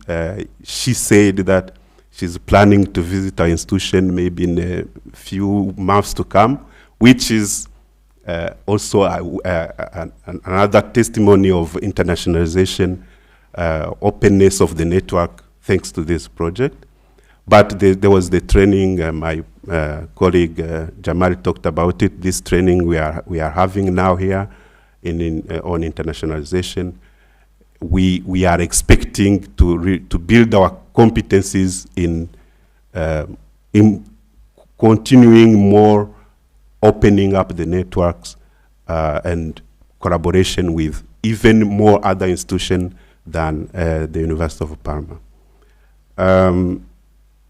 Regarding bridging the gap, we have, during the curriculum revision and curriculum development, we had had the chance to invite stakeholders, companies who are doing related, who need our graduates, and we had interactions with them on how to design the curricula so that the curricula can better meet what they expect. But also the insights that we were having from them have contributed in reshaping, I was talking about this before, reshaping some of the curricula, like the curriculum of food biotechnology. We had insights from the labor market, and then we are now trying to reshape it into a food science and technology program, which is better fitted to what the labor market in Rwanda needs. And we had the chance that at INES we had another intervention from UK, and which is also focusing on contributing in collaboration, building collaboration between civil engineering programs and the labor market, the industry. So we collaborated with them to make sure that the new curriculum developed in civil engineering, also the revised curriculum, meet the industry need, industry expectation. Professor Stoughton talked about the training that has happened, has started with regard to introduction to problem-based learning, project-based learning, and we hope in the future we are going to have more tangible, even more tangible result than we have now. Financially, we had we are in the same status as the University of Rwanda, although for us the expenses we have made are higher because of, I think, the level of advancement with regard to curriculum review and curriculum development we have, but also this international mobility flow. The first installment is spent at the level of around 89%, and we still have to receive the second and third installments, which are focused more on the staff and students exchange. Now, this was the contribution of the project, and if you allow me, I can just, in the next 2 slides, talk about what we think is the really impact of the project on INES.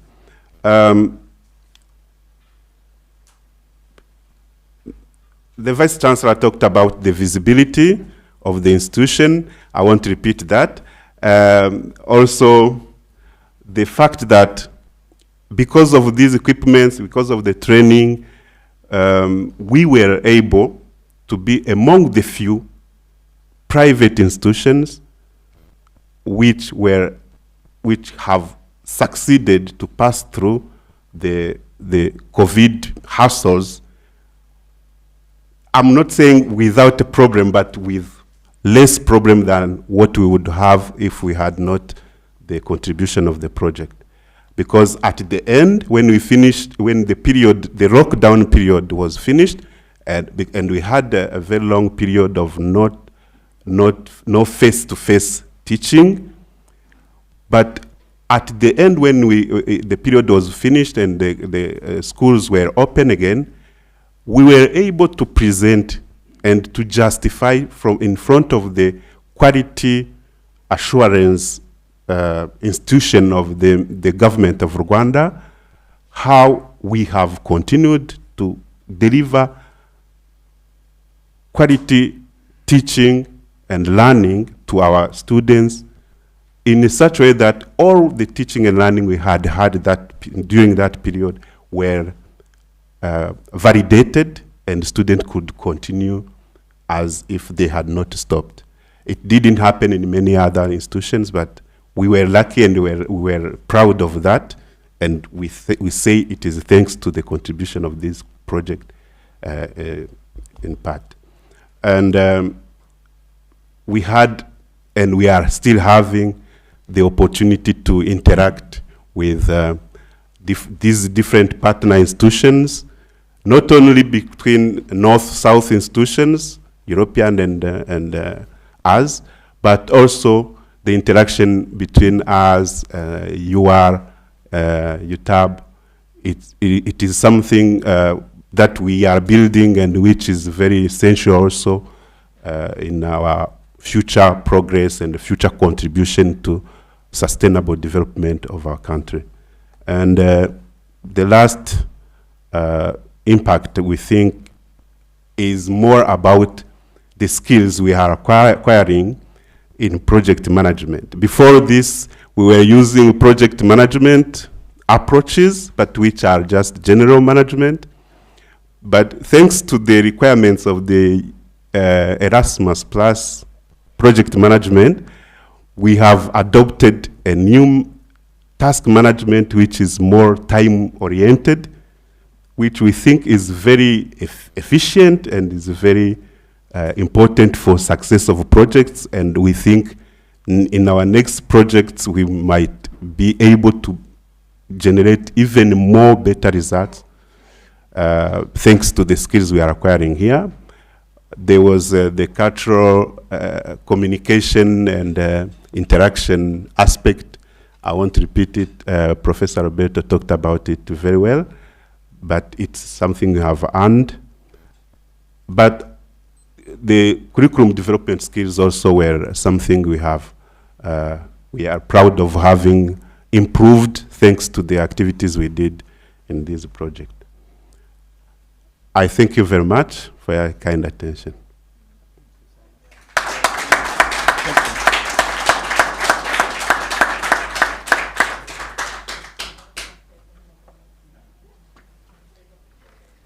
Thank you very much.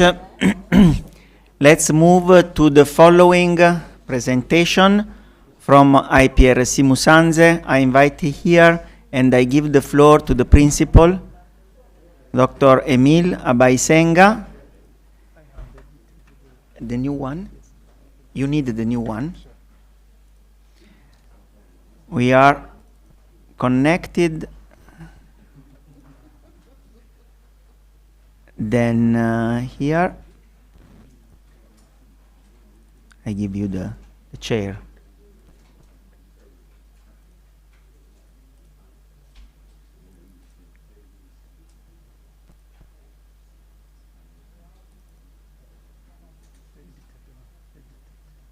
This one. Okay.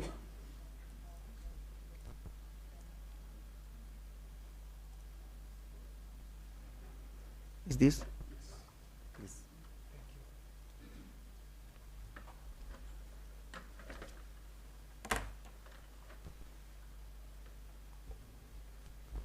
Good afternoon, ladies and gentlemen.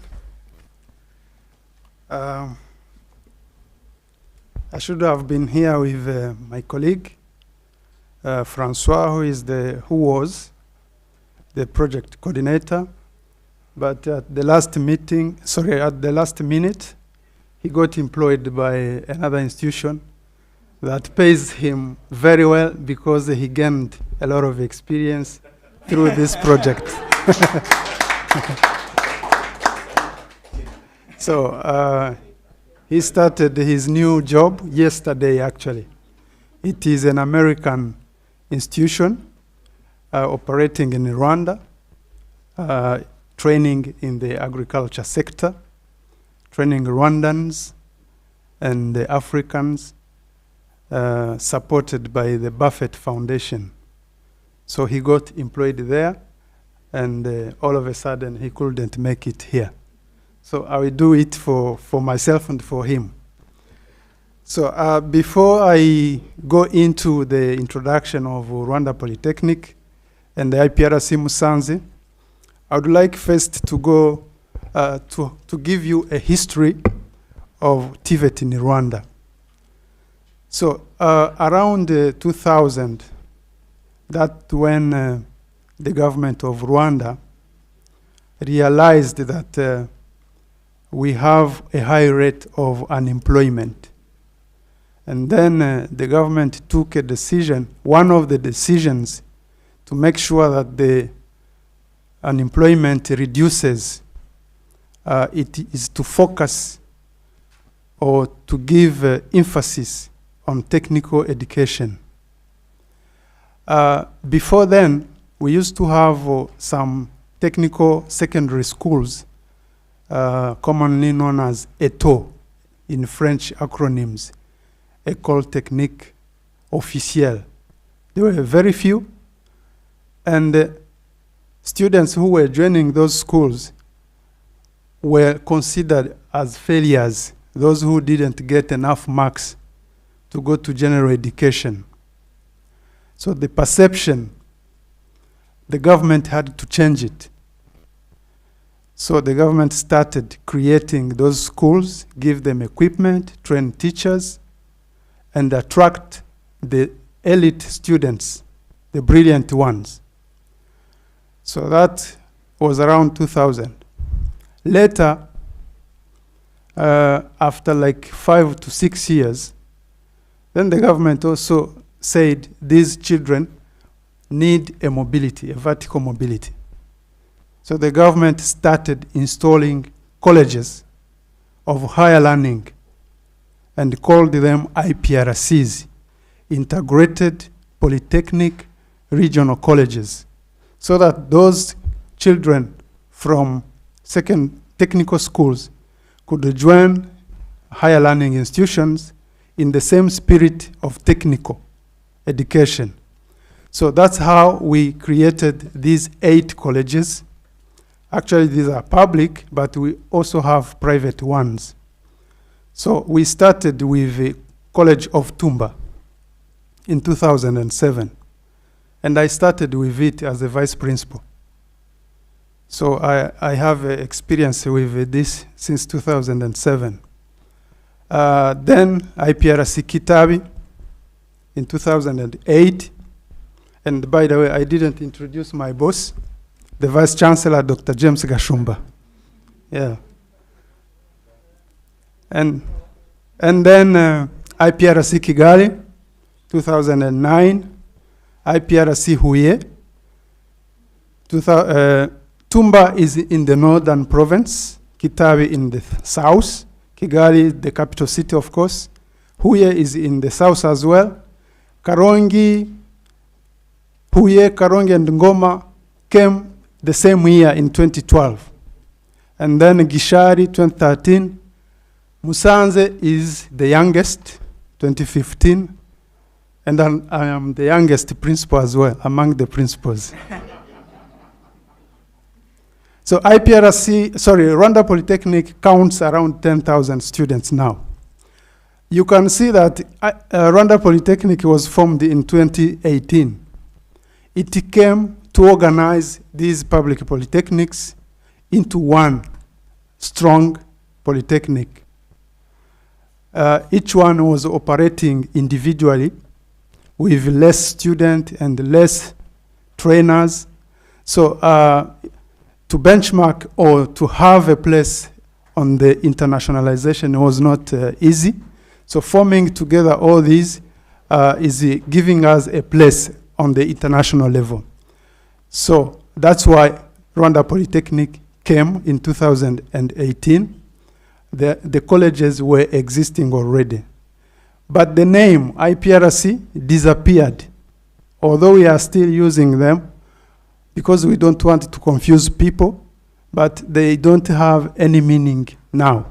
IPRC, Integrated Polytechnic Region College, again being under another polytechnic, the name doesn't have a sense, but we are still using the names so that we can't confuse our people. So among these 10,000 students, IPRC Musanze contributes 1,243 students. So this is our college. Now I will focus on my college because I'm not a spokesperson of the other 7 colleges. It was just an introduction. Now I am going to focus on my own. This is how it looks. And by the way, it was established using a Chinese grant aid of $28 million. And this is how it looks. The one in the red rectangle is the current space we are using. And the other one is a new part that will be handed over to us on 24th of this month. So I will rush home to go and be handed over this part as well. These are the programs we are running and the new ones that we start in January following that expansion that took place. We are going to be handed over on 24th. The current ones are crop production, food processing, irrigation, drainage technology, construction technology, electrical technology, room division services, and food and beverage management. But then again, we are going to add highway engineering, water and sanitation technology, electrical automation, e-commerce, and IT. All these programs are accredited already. In terms of expansion in numbers of students, I just mentioned that we have 1,243, and we are hoping to double the capacity, almost doubling the capacity to 2,160 in 2024. The government agenda is to absorb 60% of the students into technical education. So by expanding in numbers, we are contributing to that government agenda.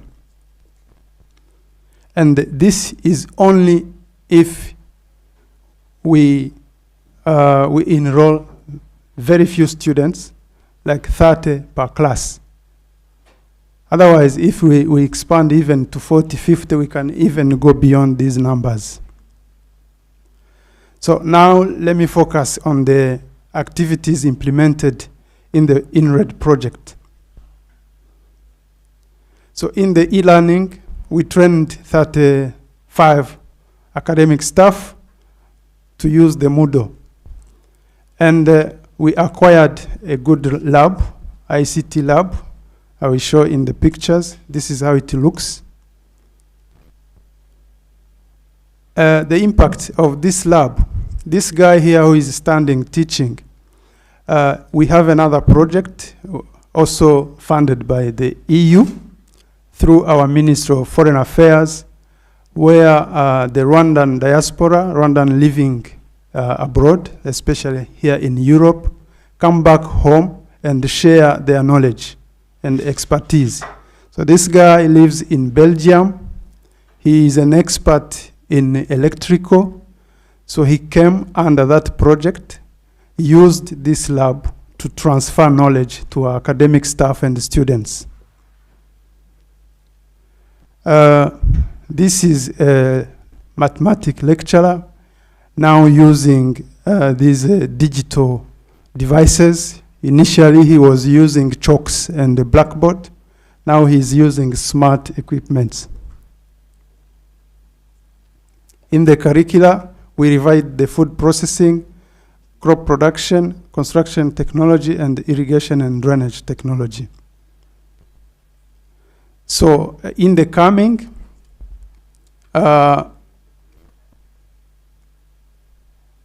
food processing is already being implemented. Water and sanitation, as well as highway, will be started to be used in January. But as I mentioned earlier, they are all accredited by the authority, the competent authority, which is HEC, Higher Education Council in Rwanda. So I think, as brief as I can be, if Francois was here, I was going to go into details, but I was that brief. Thank you.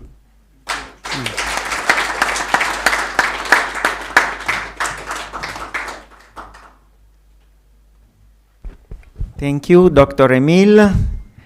I give the floor to the fourth Rwandan partner institution, which is University of Technology and Arts of Byumba, then to the Deputy Vice Chancellor, Eliezer Niyonzima.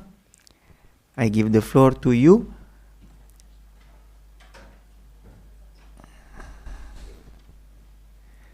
And to the project manager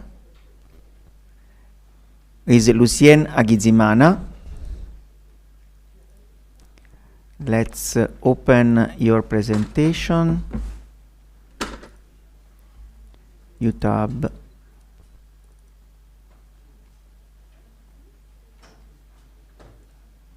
Is it okay? Please. You can sit here. Good afternoon, everybody. The core of the presentation will be made by my colleague, Father Lucien, who is the project manager in our university. But before I give him the floor, I'm going to briefly introduce our university. University of Technology and Arts of Byumba, UTAB, is a private university.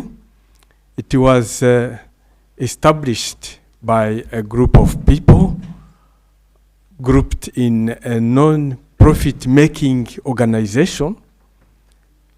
People who were just concerned with the development of the area of Byumba. They are the natives of that area.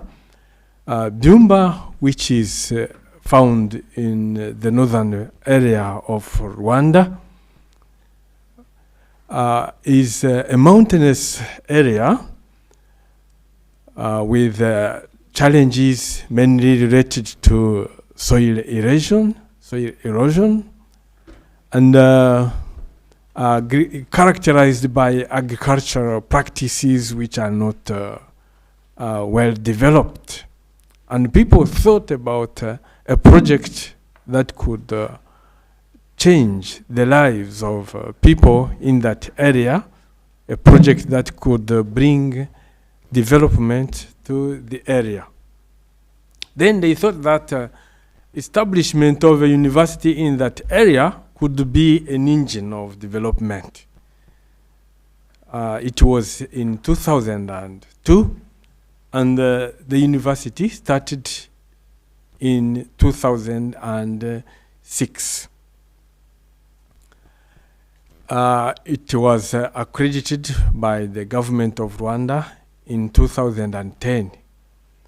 It has 3 faculties.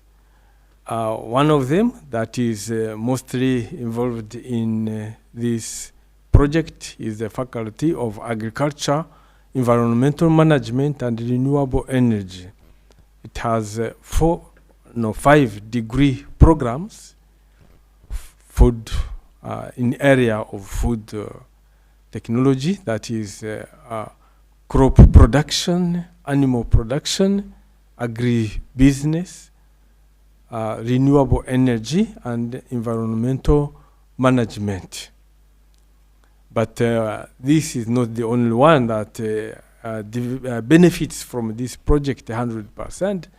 Other faculties, like the Faculty of Education, the Faculty of Social Sciences, Management and Development Studies, they have also benefited from the project because the technology, we got equipment, we initiated online teaching thanks to this project, and all the university programs benefited from the project. The university population is currently 4,170 students in all those programs. This project really came at the moment when we needed it. With the outbreak of COVID-19, we were obliged to stop teaching, but not stop 100%, but shift the mode of teaching, because schools and universities were closed, and we were asked to teach online. But at that time, we had many challenges. Teachers were not familiar with online teaching. We didn't have equipment, and then very luckily the project started, and our challenges were addressed. My colleague will talk about this in detail.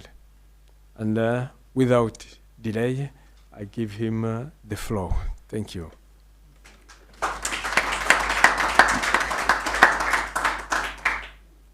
Thank you very much. I'm going to talk about activities which have been completed in our University of Technology and Arts of Byumba, with the collaboration of EnRHEd project. First of all, as others have said, we had the training in UTAB. 44 have been trained to use platforms. Among them, there is Zoom, and there is also Moodle.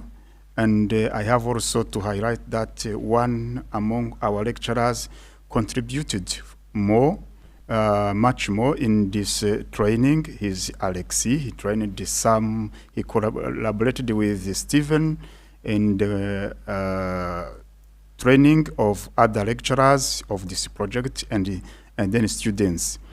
This training has contributed much to our lecturers in delivering their lectures to students online, because like other universities have said, we had the problem of COVID-19, which has stopped all activities which could be done face-to-face. So the training helped us to overcome to this the gap which was there. First of all, we have received the contribution from this project, which helped us to purchase the digital equipment, and this digital equipment has been installed in UTAB. Among the different materials, digital materials which have been purchased, there are 50 computers, processor, and internal wireless operating systems have been also installed. Projector, electrical remote screen, extension cable, wireless bandwidth, etc. The process of purchasing is in the normal process. The normal process, even though it is different in somehow to the process which have been done by other universities, because according to the law, if the amount is less than 25,000 euro, there is no tender. I think it was the rule. We have processed according to internal regulations of UTAB, and then we purchased the digital materials. They have been installed immediately to be used by the students.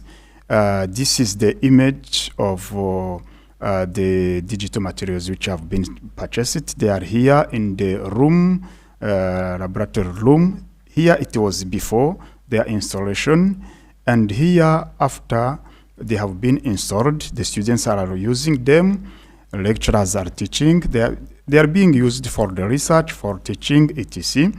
And not only the students are using them, even the lecturers who want to use this laboratory have used them.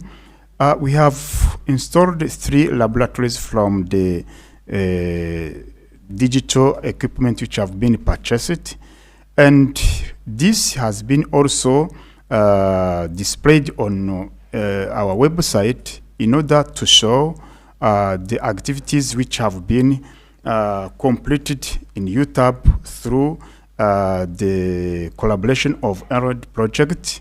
This is our website where we show different activities of this project. students in a classroom, in laboratory, who are being taught, and other activities. Even these activities, this workshop, I'm sure that it will be displayed on our website.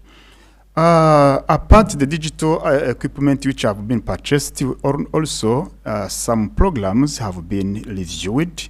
For program have been reviewed, and then we have also introduced a new program, a master program. The program which have been reviewed, here we have crop production, animal production, agribusiness, and then management and the forest plantation and natural ecosystem. And we have also to thank those who have collaborated to this program review, among them David, Professor David, and Sylvia, Dr. Sylvia. They helped us so much to review these programs, not only to review, also to they have contributed in set up the new program, master program of urban management development studies with this specialization, urban housing, equity and social justice, urban environment, sustainability and climate change management, and then strategic urban and regional planning.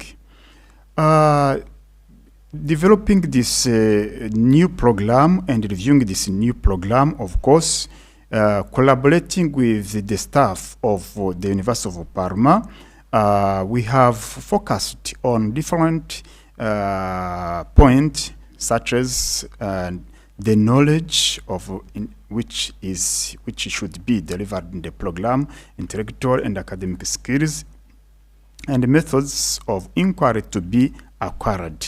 In addition, we had also to focus on goals and the creative abilities and the values to be developed in these programs. Concluding, as I have said, we have installed the 3 laboratories which now are serving students, and UTAB, together with the students, record the video which show different activities which have been completed in UTAB. These computer labs facilitated in e-learning activities and practicals and research. Briefly, students together with UTAB wish to appreciate EnRHEd project members and initiators for the great support that have been given to UTAB. Thank you for your attention, and thank you. We have to thank so much to EnRHEd project, especially Professor Roberto. Thank you.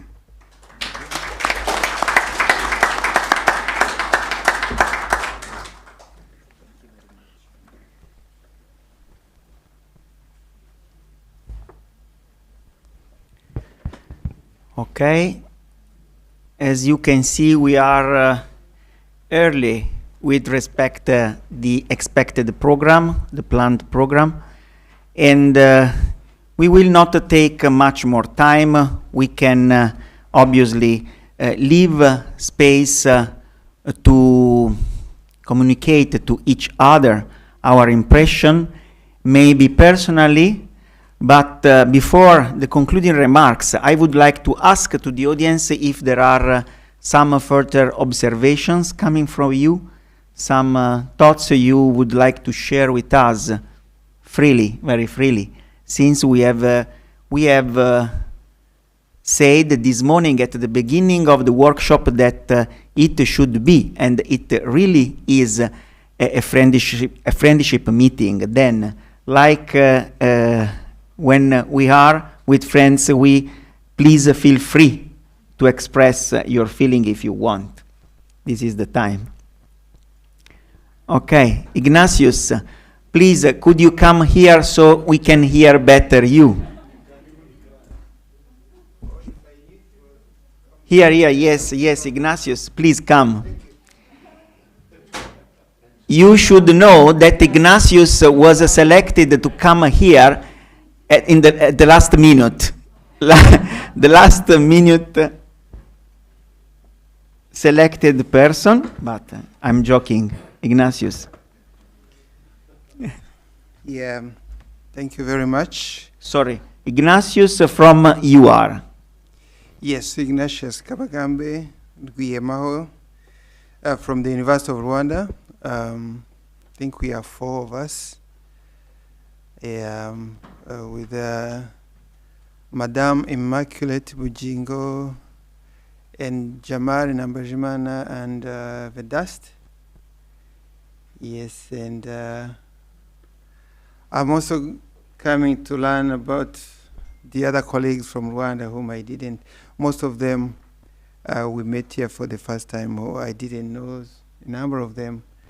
And actually that is the reason I'm here, just to appreciate that this was organized, this conference, this training, this workshop.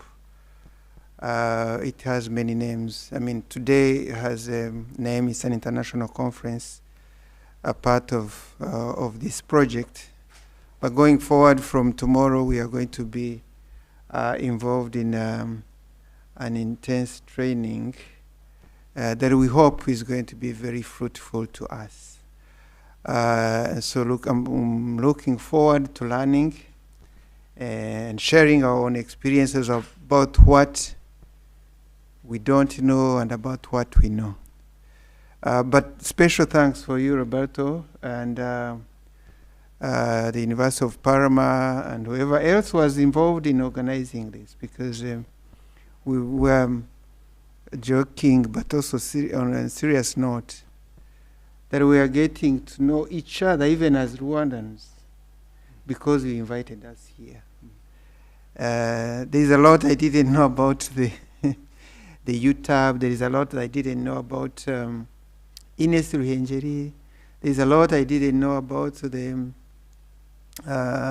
Polytechnic IPRC Musanze. And so we had to come to Europe to know each other. And that is not the first time that Europe plays a part in making sure the other parts of the world get to know each other. So, and that's a compliment. You need to take it like that. So we are so thankful, and collaboration. We came here certainly to learn, and because we just didn't come as tourists. We came here to learn, and EnRHEd was put together to achieve a certain goal, which was to raise certain aspects of higher education in Rwanda, and part of it is internationalization, and you're already achieving it. And we're already talking, when you see us meeting on the sidelines as the people from Rwanda, just know we are making sure that whatever we are learning here whatever we are learning here, we are talking about implementing it even before we go back to Rwanda. So right from the conversation we had with at Erasmus yesterday, it was only an introductory session. But even in that short time, there's a lot that we learned. So that after the meeting, we're already talking about what we can go back and do when we leave Parma. So you can imagine after 3 weeks, if we are already talking about a lot of things after only one day. So you can imagine what we shall be talking about after 3 weeks. So we are really looking forward to learning. And you can also look forward to learning a lot from us, because we also have something to share with you in the course of the 3 weeks or more that we are going to be here. So mine was just to say we already are thankful. We already can see that there is a lot that that is in store for us, and to create that that positive enthusiasm in you, that the people you invited here already appreciate that there is a lot that they can learn, and you can also look forward to to learning from us. Thank you very much for your hospitality. Thank you very much for being very kind, for the food, for the for the wine. For the wine. Yes, thank you. And thank you for keeping Parma very, very original. You know, you look at the houses, as you approach a structure like this, from outside it looks very old. You get inside, it's very new. So we want to learn about that also, how we can take that to Rwanda and treat our own structures like that. May God bless you. Thank you.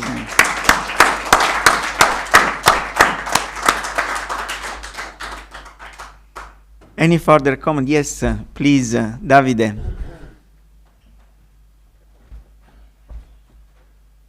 Buongiorno. Good morning. Good afternoon. Good afternoon. I normally do things that I enjoy.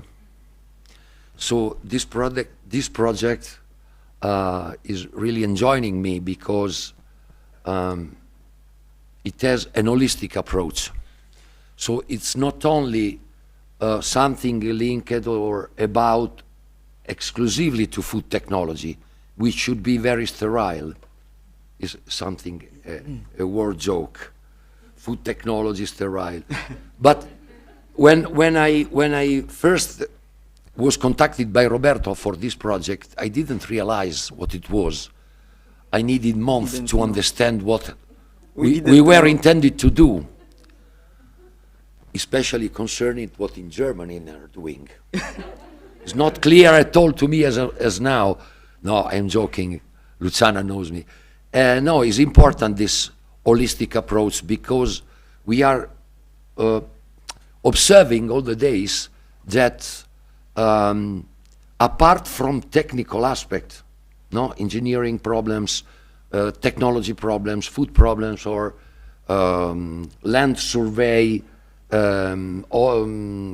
subjects, something is quite different in this relationship between us. There are something which is more than the exactly object of my skills, of my competence. And the very important things, I think, that has been said yesterday when Luciana and Silke presented their idea about involving the students, because we have to, the focus of this project is about the enhancement in the development of higher education. So their activity is connected to what we are doing all days with our students, to what we will do in January and February when me, Roberto, and other colleagues, we will go to Rwanda and we will take with us our students that will stay there for months. Because all of this goes around our human relationships, not only around our university courses, degrees, or specific conditions. I just want to close with this phrase, because I think it is important. Nowadays we speak about sustainability, we speak about environmental protection and so on, and we speak about renewable energies. And our renewable energies, our renewable resources are the students. Thank you. Thank you.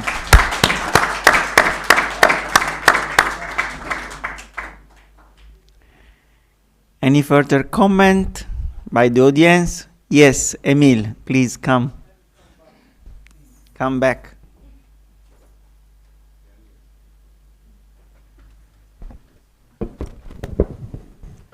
So I forgot to mention when I was here about Musanze district, where IPRC Musanze and Ines are hosted. It's one of 6 secondary cities in Rwanda, but actually the second city.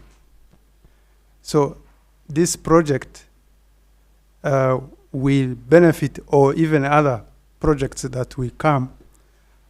We are looking for them to support not only the the schools, the universities, but also the district. And actually, I am the chair of the district council, and I just been re-elected on absentia. So when I was sitting here presenting, elections were ongoing, and then I got messages that I was re-elected. So it wouldn't be fair to leave this stage without advocating for Musanze district as well. So thank you at IPRC Musanze and Ines Ruengeri, but even you are the College of Kavem, but also welcome in the district as a whole. Thank you so much.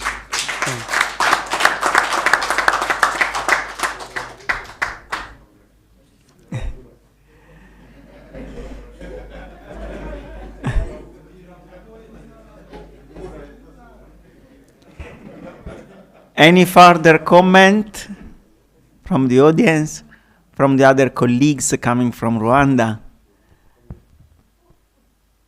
She has a comment, Silke. Yes, please. Luciana defined her the new entry in the project.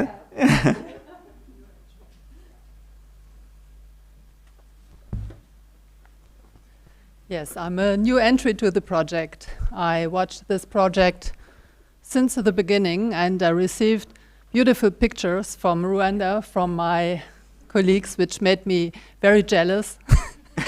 And I would never have imagined to have the chance to meet you in person, and perhaps to get a chance to come to Rwanda. And yes, I studied computer science, and I really hated it the first semesters, because it was so, it was just machines. And I didn't get the relation to persons and to people and to a meaning. And after a few semesters, I explored business information management. That means to apply technology. And that's when it got a meaning. And today, I really got an insight into your project, and I really felt what's going on and who is participating and what is the meaning for you. And that got meaning for me in this project. And I'm really looking forward to work on this project and to give all my best in the case of project management. And I hope I can be beneficial in this project, and I'm very looking forward to it, to connect to people and to making friends. I'm open for it, and so I'm happy to meet you in person, and I'm looking forward to have several experiences together. Thank you. Thank you. Welcome on board. Any further comment? Yes, please, come here. Enat.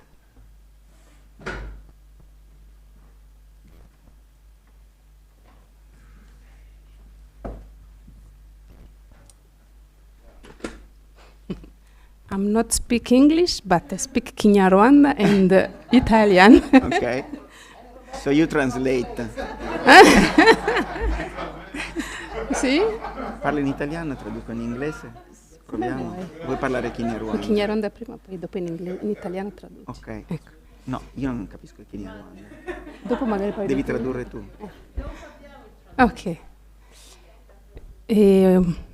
Mwiriwe neza, umugoroba mwiza mwese.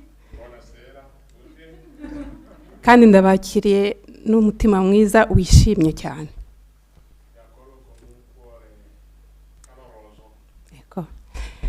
Mu Kinyarwanda baravuga ngo akanyoni katagurutse ntikamenye iyo bweze.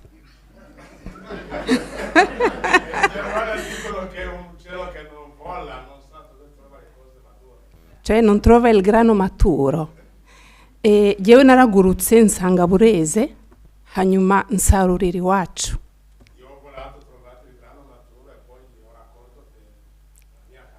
Okay. Nukuvuga ngo mwebwe rero nibyo nasaruye byageze iwacu. Nkaba mbashimire yo kuba mwaritabiriye neza kandi mwarabikoreye neza mukaba mwarampesheje ishema.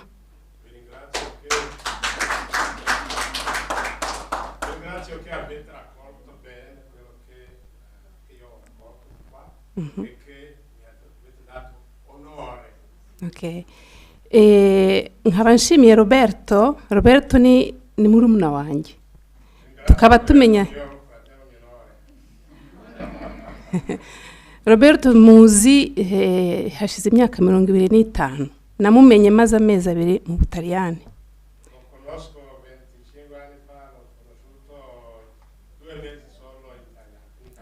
Okay. Nukuvuga ngo twarakuranye ni nkaho turaziranye ku buryo yarakaye ndabizi yo ndakaye arabizi mbese ni turaziranye cyane n'umuvandimwe wanjye mbese.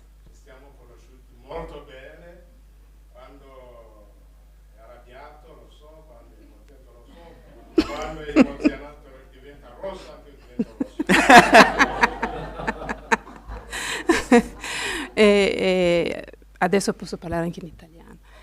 Ok, quindi adesso parlo in italiano per ringraziare diciamo l'Ateneo, l'Università di Parma che mi ha dato l'istruzione, e ringrazio qua presente al nome dell'Università di Parma il professor Woleb, che è stato anche mio professore, e il rettore è stato anche il mio Paolo Andrei, è stato mio professore, quindi il loro frutto lo vedono. Non avete seminato per niente, il vostro sforzo si vede, e quindi ringrazio la formazione che ho ottenuto tramite questo Ateneo, e continuo a incoraggiare queste iniziative, questi progetti, perché è il futuro. Il futuro è lo scambio, è la cooperazione. Quindi spero che questa cosa vada avanti, e incoraggio qualsiasi idea venga, e io sono disponibile a collaborare nel mio piccolo.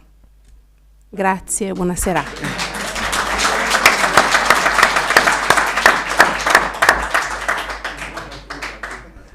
Father Fabien, do you want to translate? Kinyarwanda.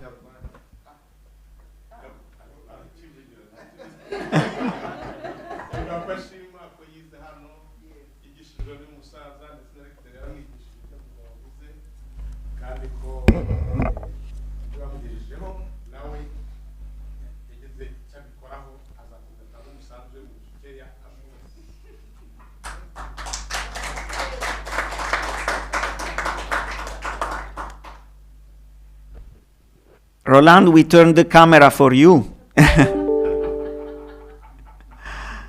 vedono solo le mie braccia. Roland, we miss you. We should be here. Yeah, I realized that. I've realized. Okay. Any further comment? We have we have time until this night. No. Yes. No. No, I will bore you. No. Only the concluding remarks. Very few words. In 3 points, I think we can underline at the end of this very beautiful day. First point, as you see, as we experience now, this was and this is an occasion to meet to each other all together. And it has been underlined even by Ignatius. This is an occasion for cooperation between institutions of the same country. And this is an occasion. Sometimes we need to go far from our place in order to see better our life. It was my experience at the beginning of this adventure. Someone knows very well my history. I don't want to tell you now, but it is very important sometimes to go far from the place, to see our life from a different point of view. And if we are able to see our life together with other people, it is much better, and to discover that we are not alone. I can replace you.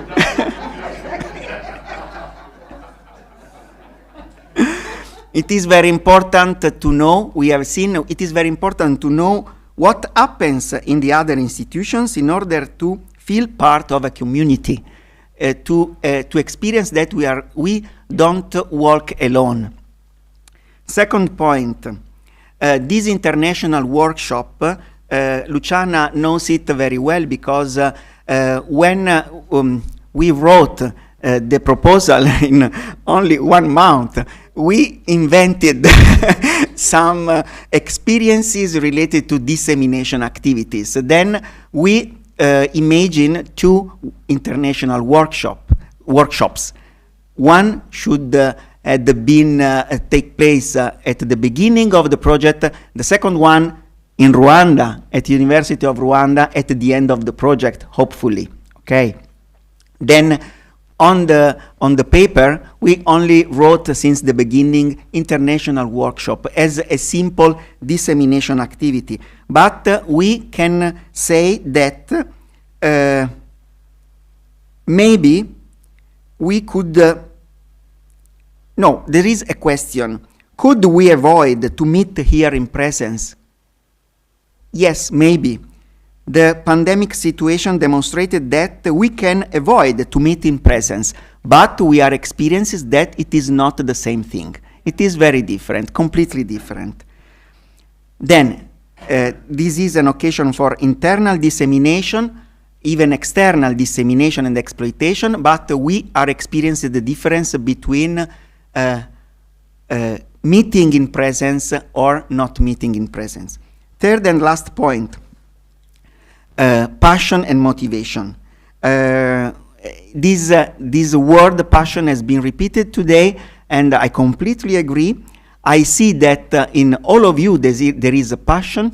To be together, it means that also motivation of each of us is increasing as well. And thank you for this. The rest will come. I'm sure that the rest will come. The objectives will be reached. At the beginning, we didn't believe that some objectives could be really reached, but we are experiencing that it is possible. If we work together, if we are connected together, it is possible to reach even very high objectives all together. Then the rest will come, even producing new teaching material to make the rest of mobility flows, even if at the moment they seem and they will be real challenges, but we will succeed, I'm sure. Then thank you very much for giving me this great motivation. Thank you very much.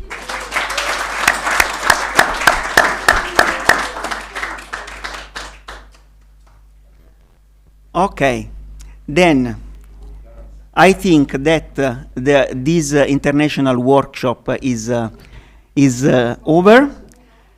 There are some, there is a time to chat to each other. There are some appointments. The first appointment is for the Vice Chancellor of INES and for the appointed person, the representative of UR, who will be interviewed by Katyusha Cipri, Dr. Katyusha Cipri, who is responsible for quality plan. Yes, please come here. Katyusha Cipri. Only a few seconds, don't worry. Good afternoon. So I would like to introduce only myself and my role in the project. First, I accepted to be part in the project also without receiving any picture from Rwanda. So I will wait for photos from your country. And it's a pleasure to be here. And thank you for inviting me in this meeting.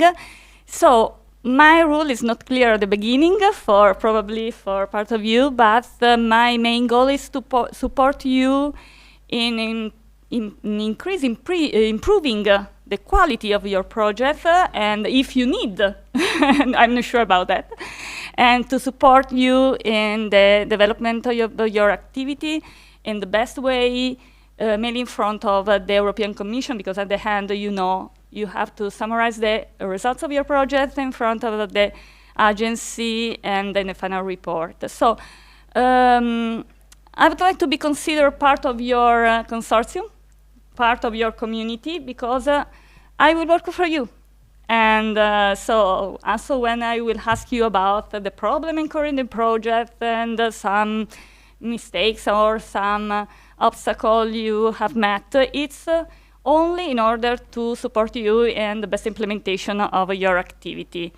So it's only only a few words about my rule, and really thank you very much. I hope to be accepted as part of your community. Thank you. Okay, then thank you very much to all of you. We can feel free to share time. Who has the appointment with our rector at 6 p.m. knows. They can come together with me. And the further appointment is this evening at 8 p.m. We will have all together a social dinner. And who agreed to be present is welcome. Thank you very much.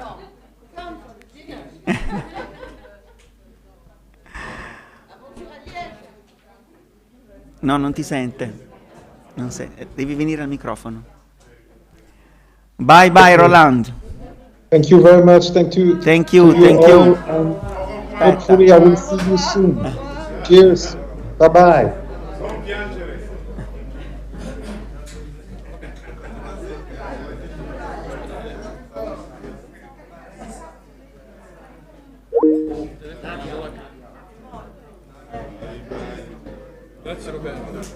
Grazie a te, grazie di essere venuto.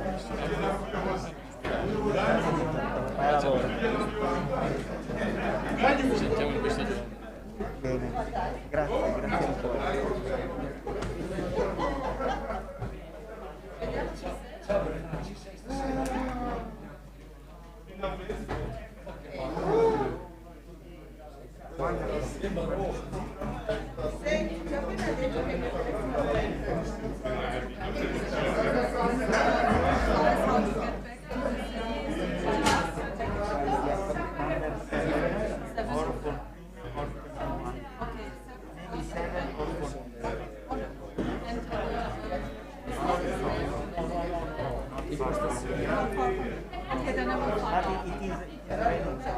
No problem. I have an umbrella. If you go.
Stasera c'è Alessandro per la storia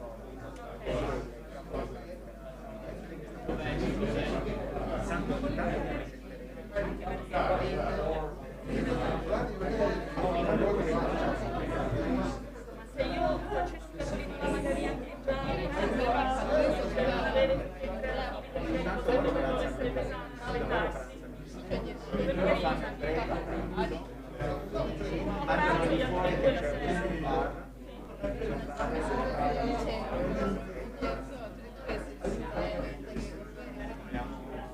Oh, I forget the focus.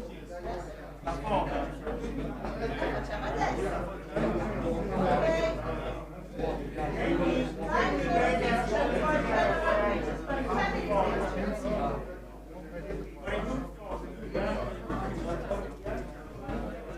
Forse è meglio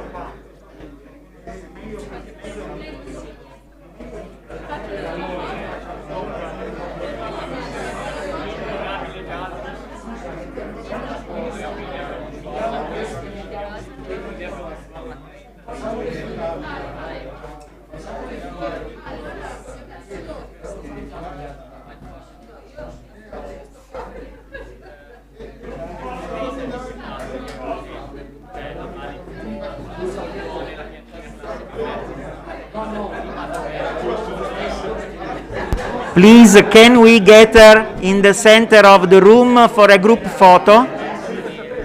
On different rows, please. Sorry, because I forget.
Abbiamo tutte le canzoni.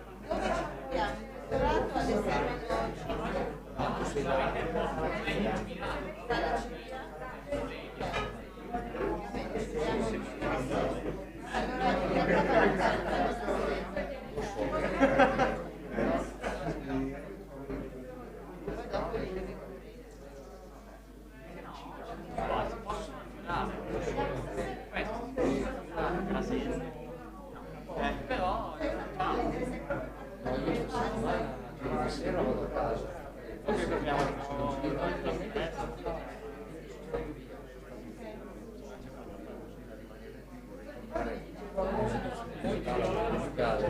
Se dormire a casa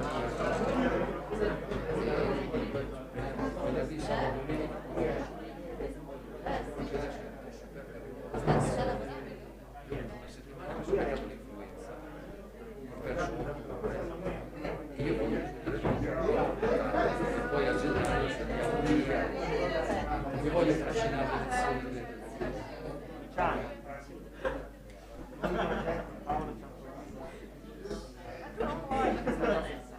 Ah sì? No, cioè, vabbè, cioè fa bene.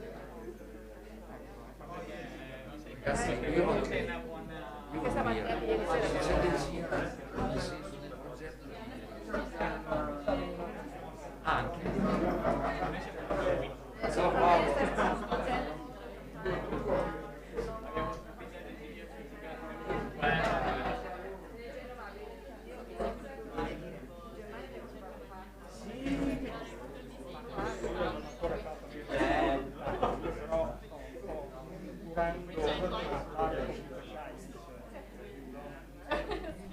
che fondamentalmente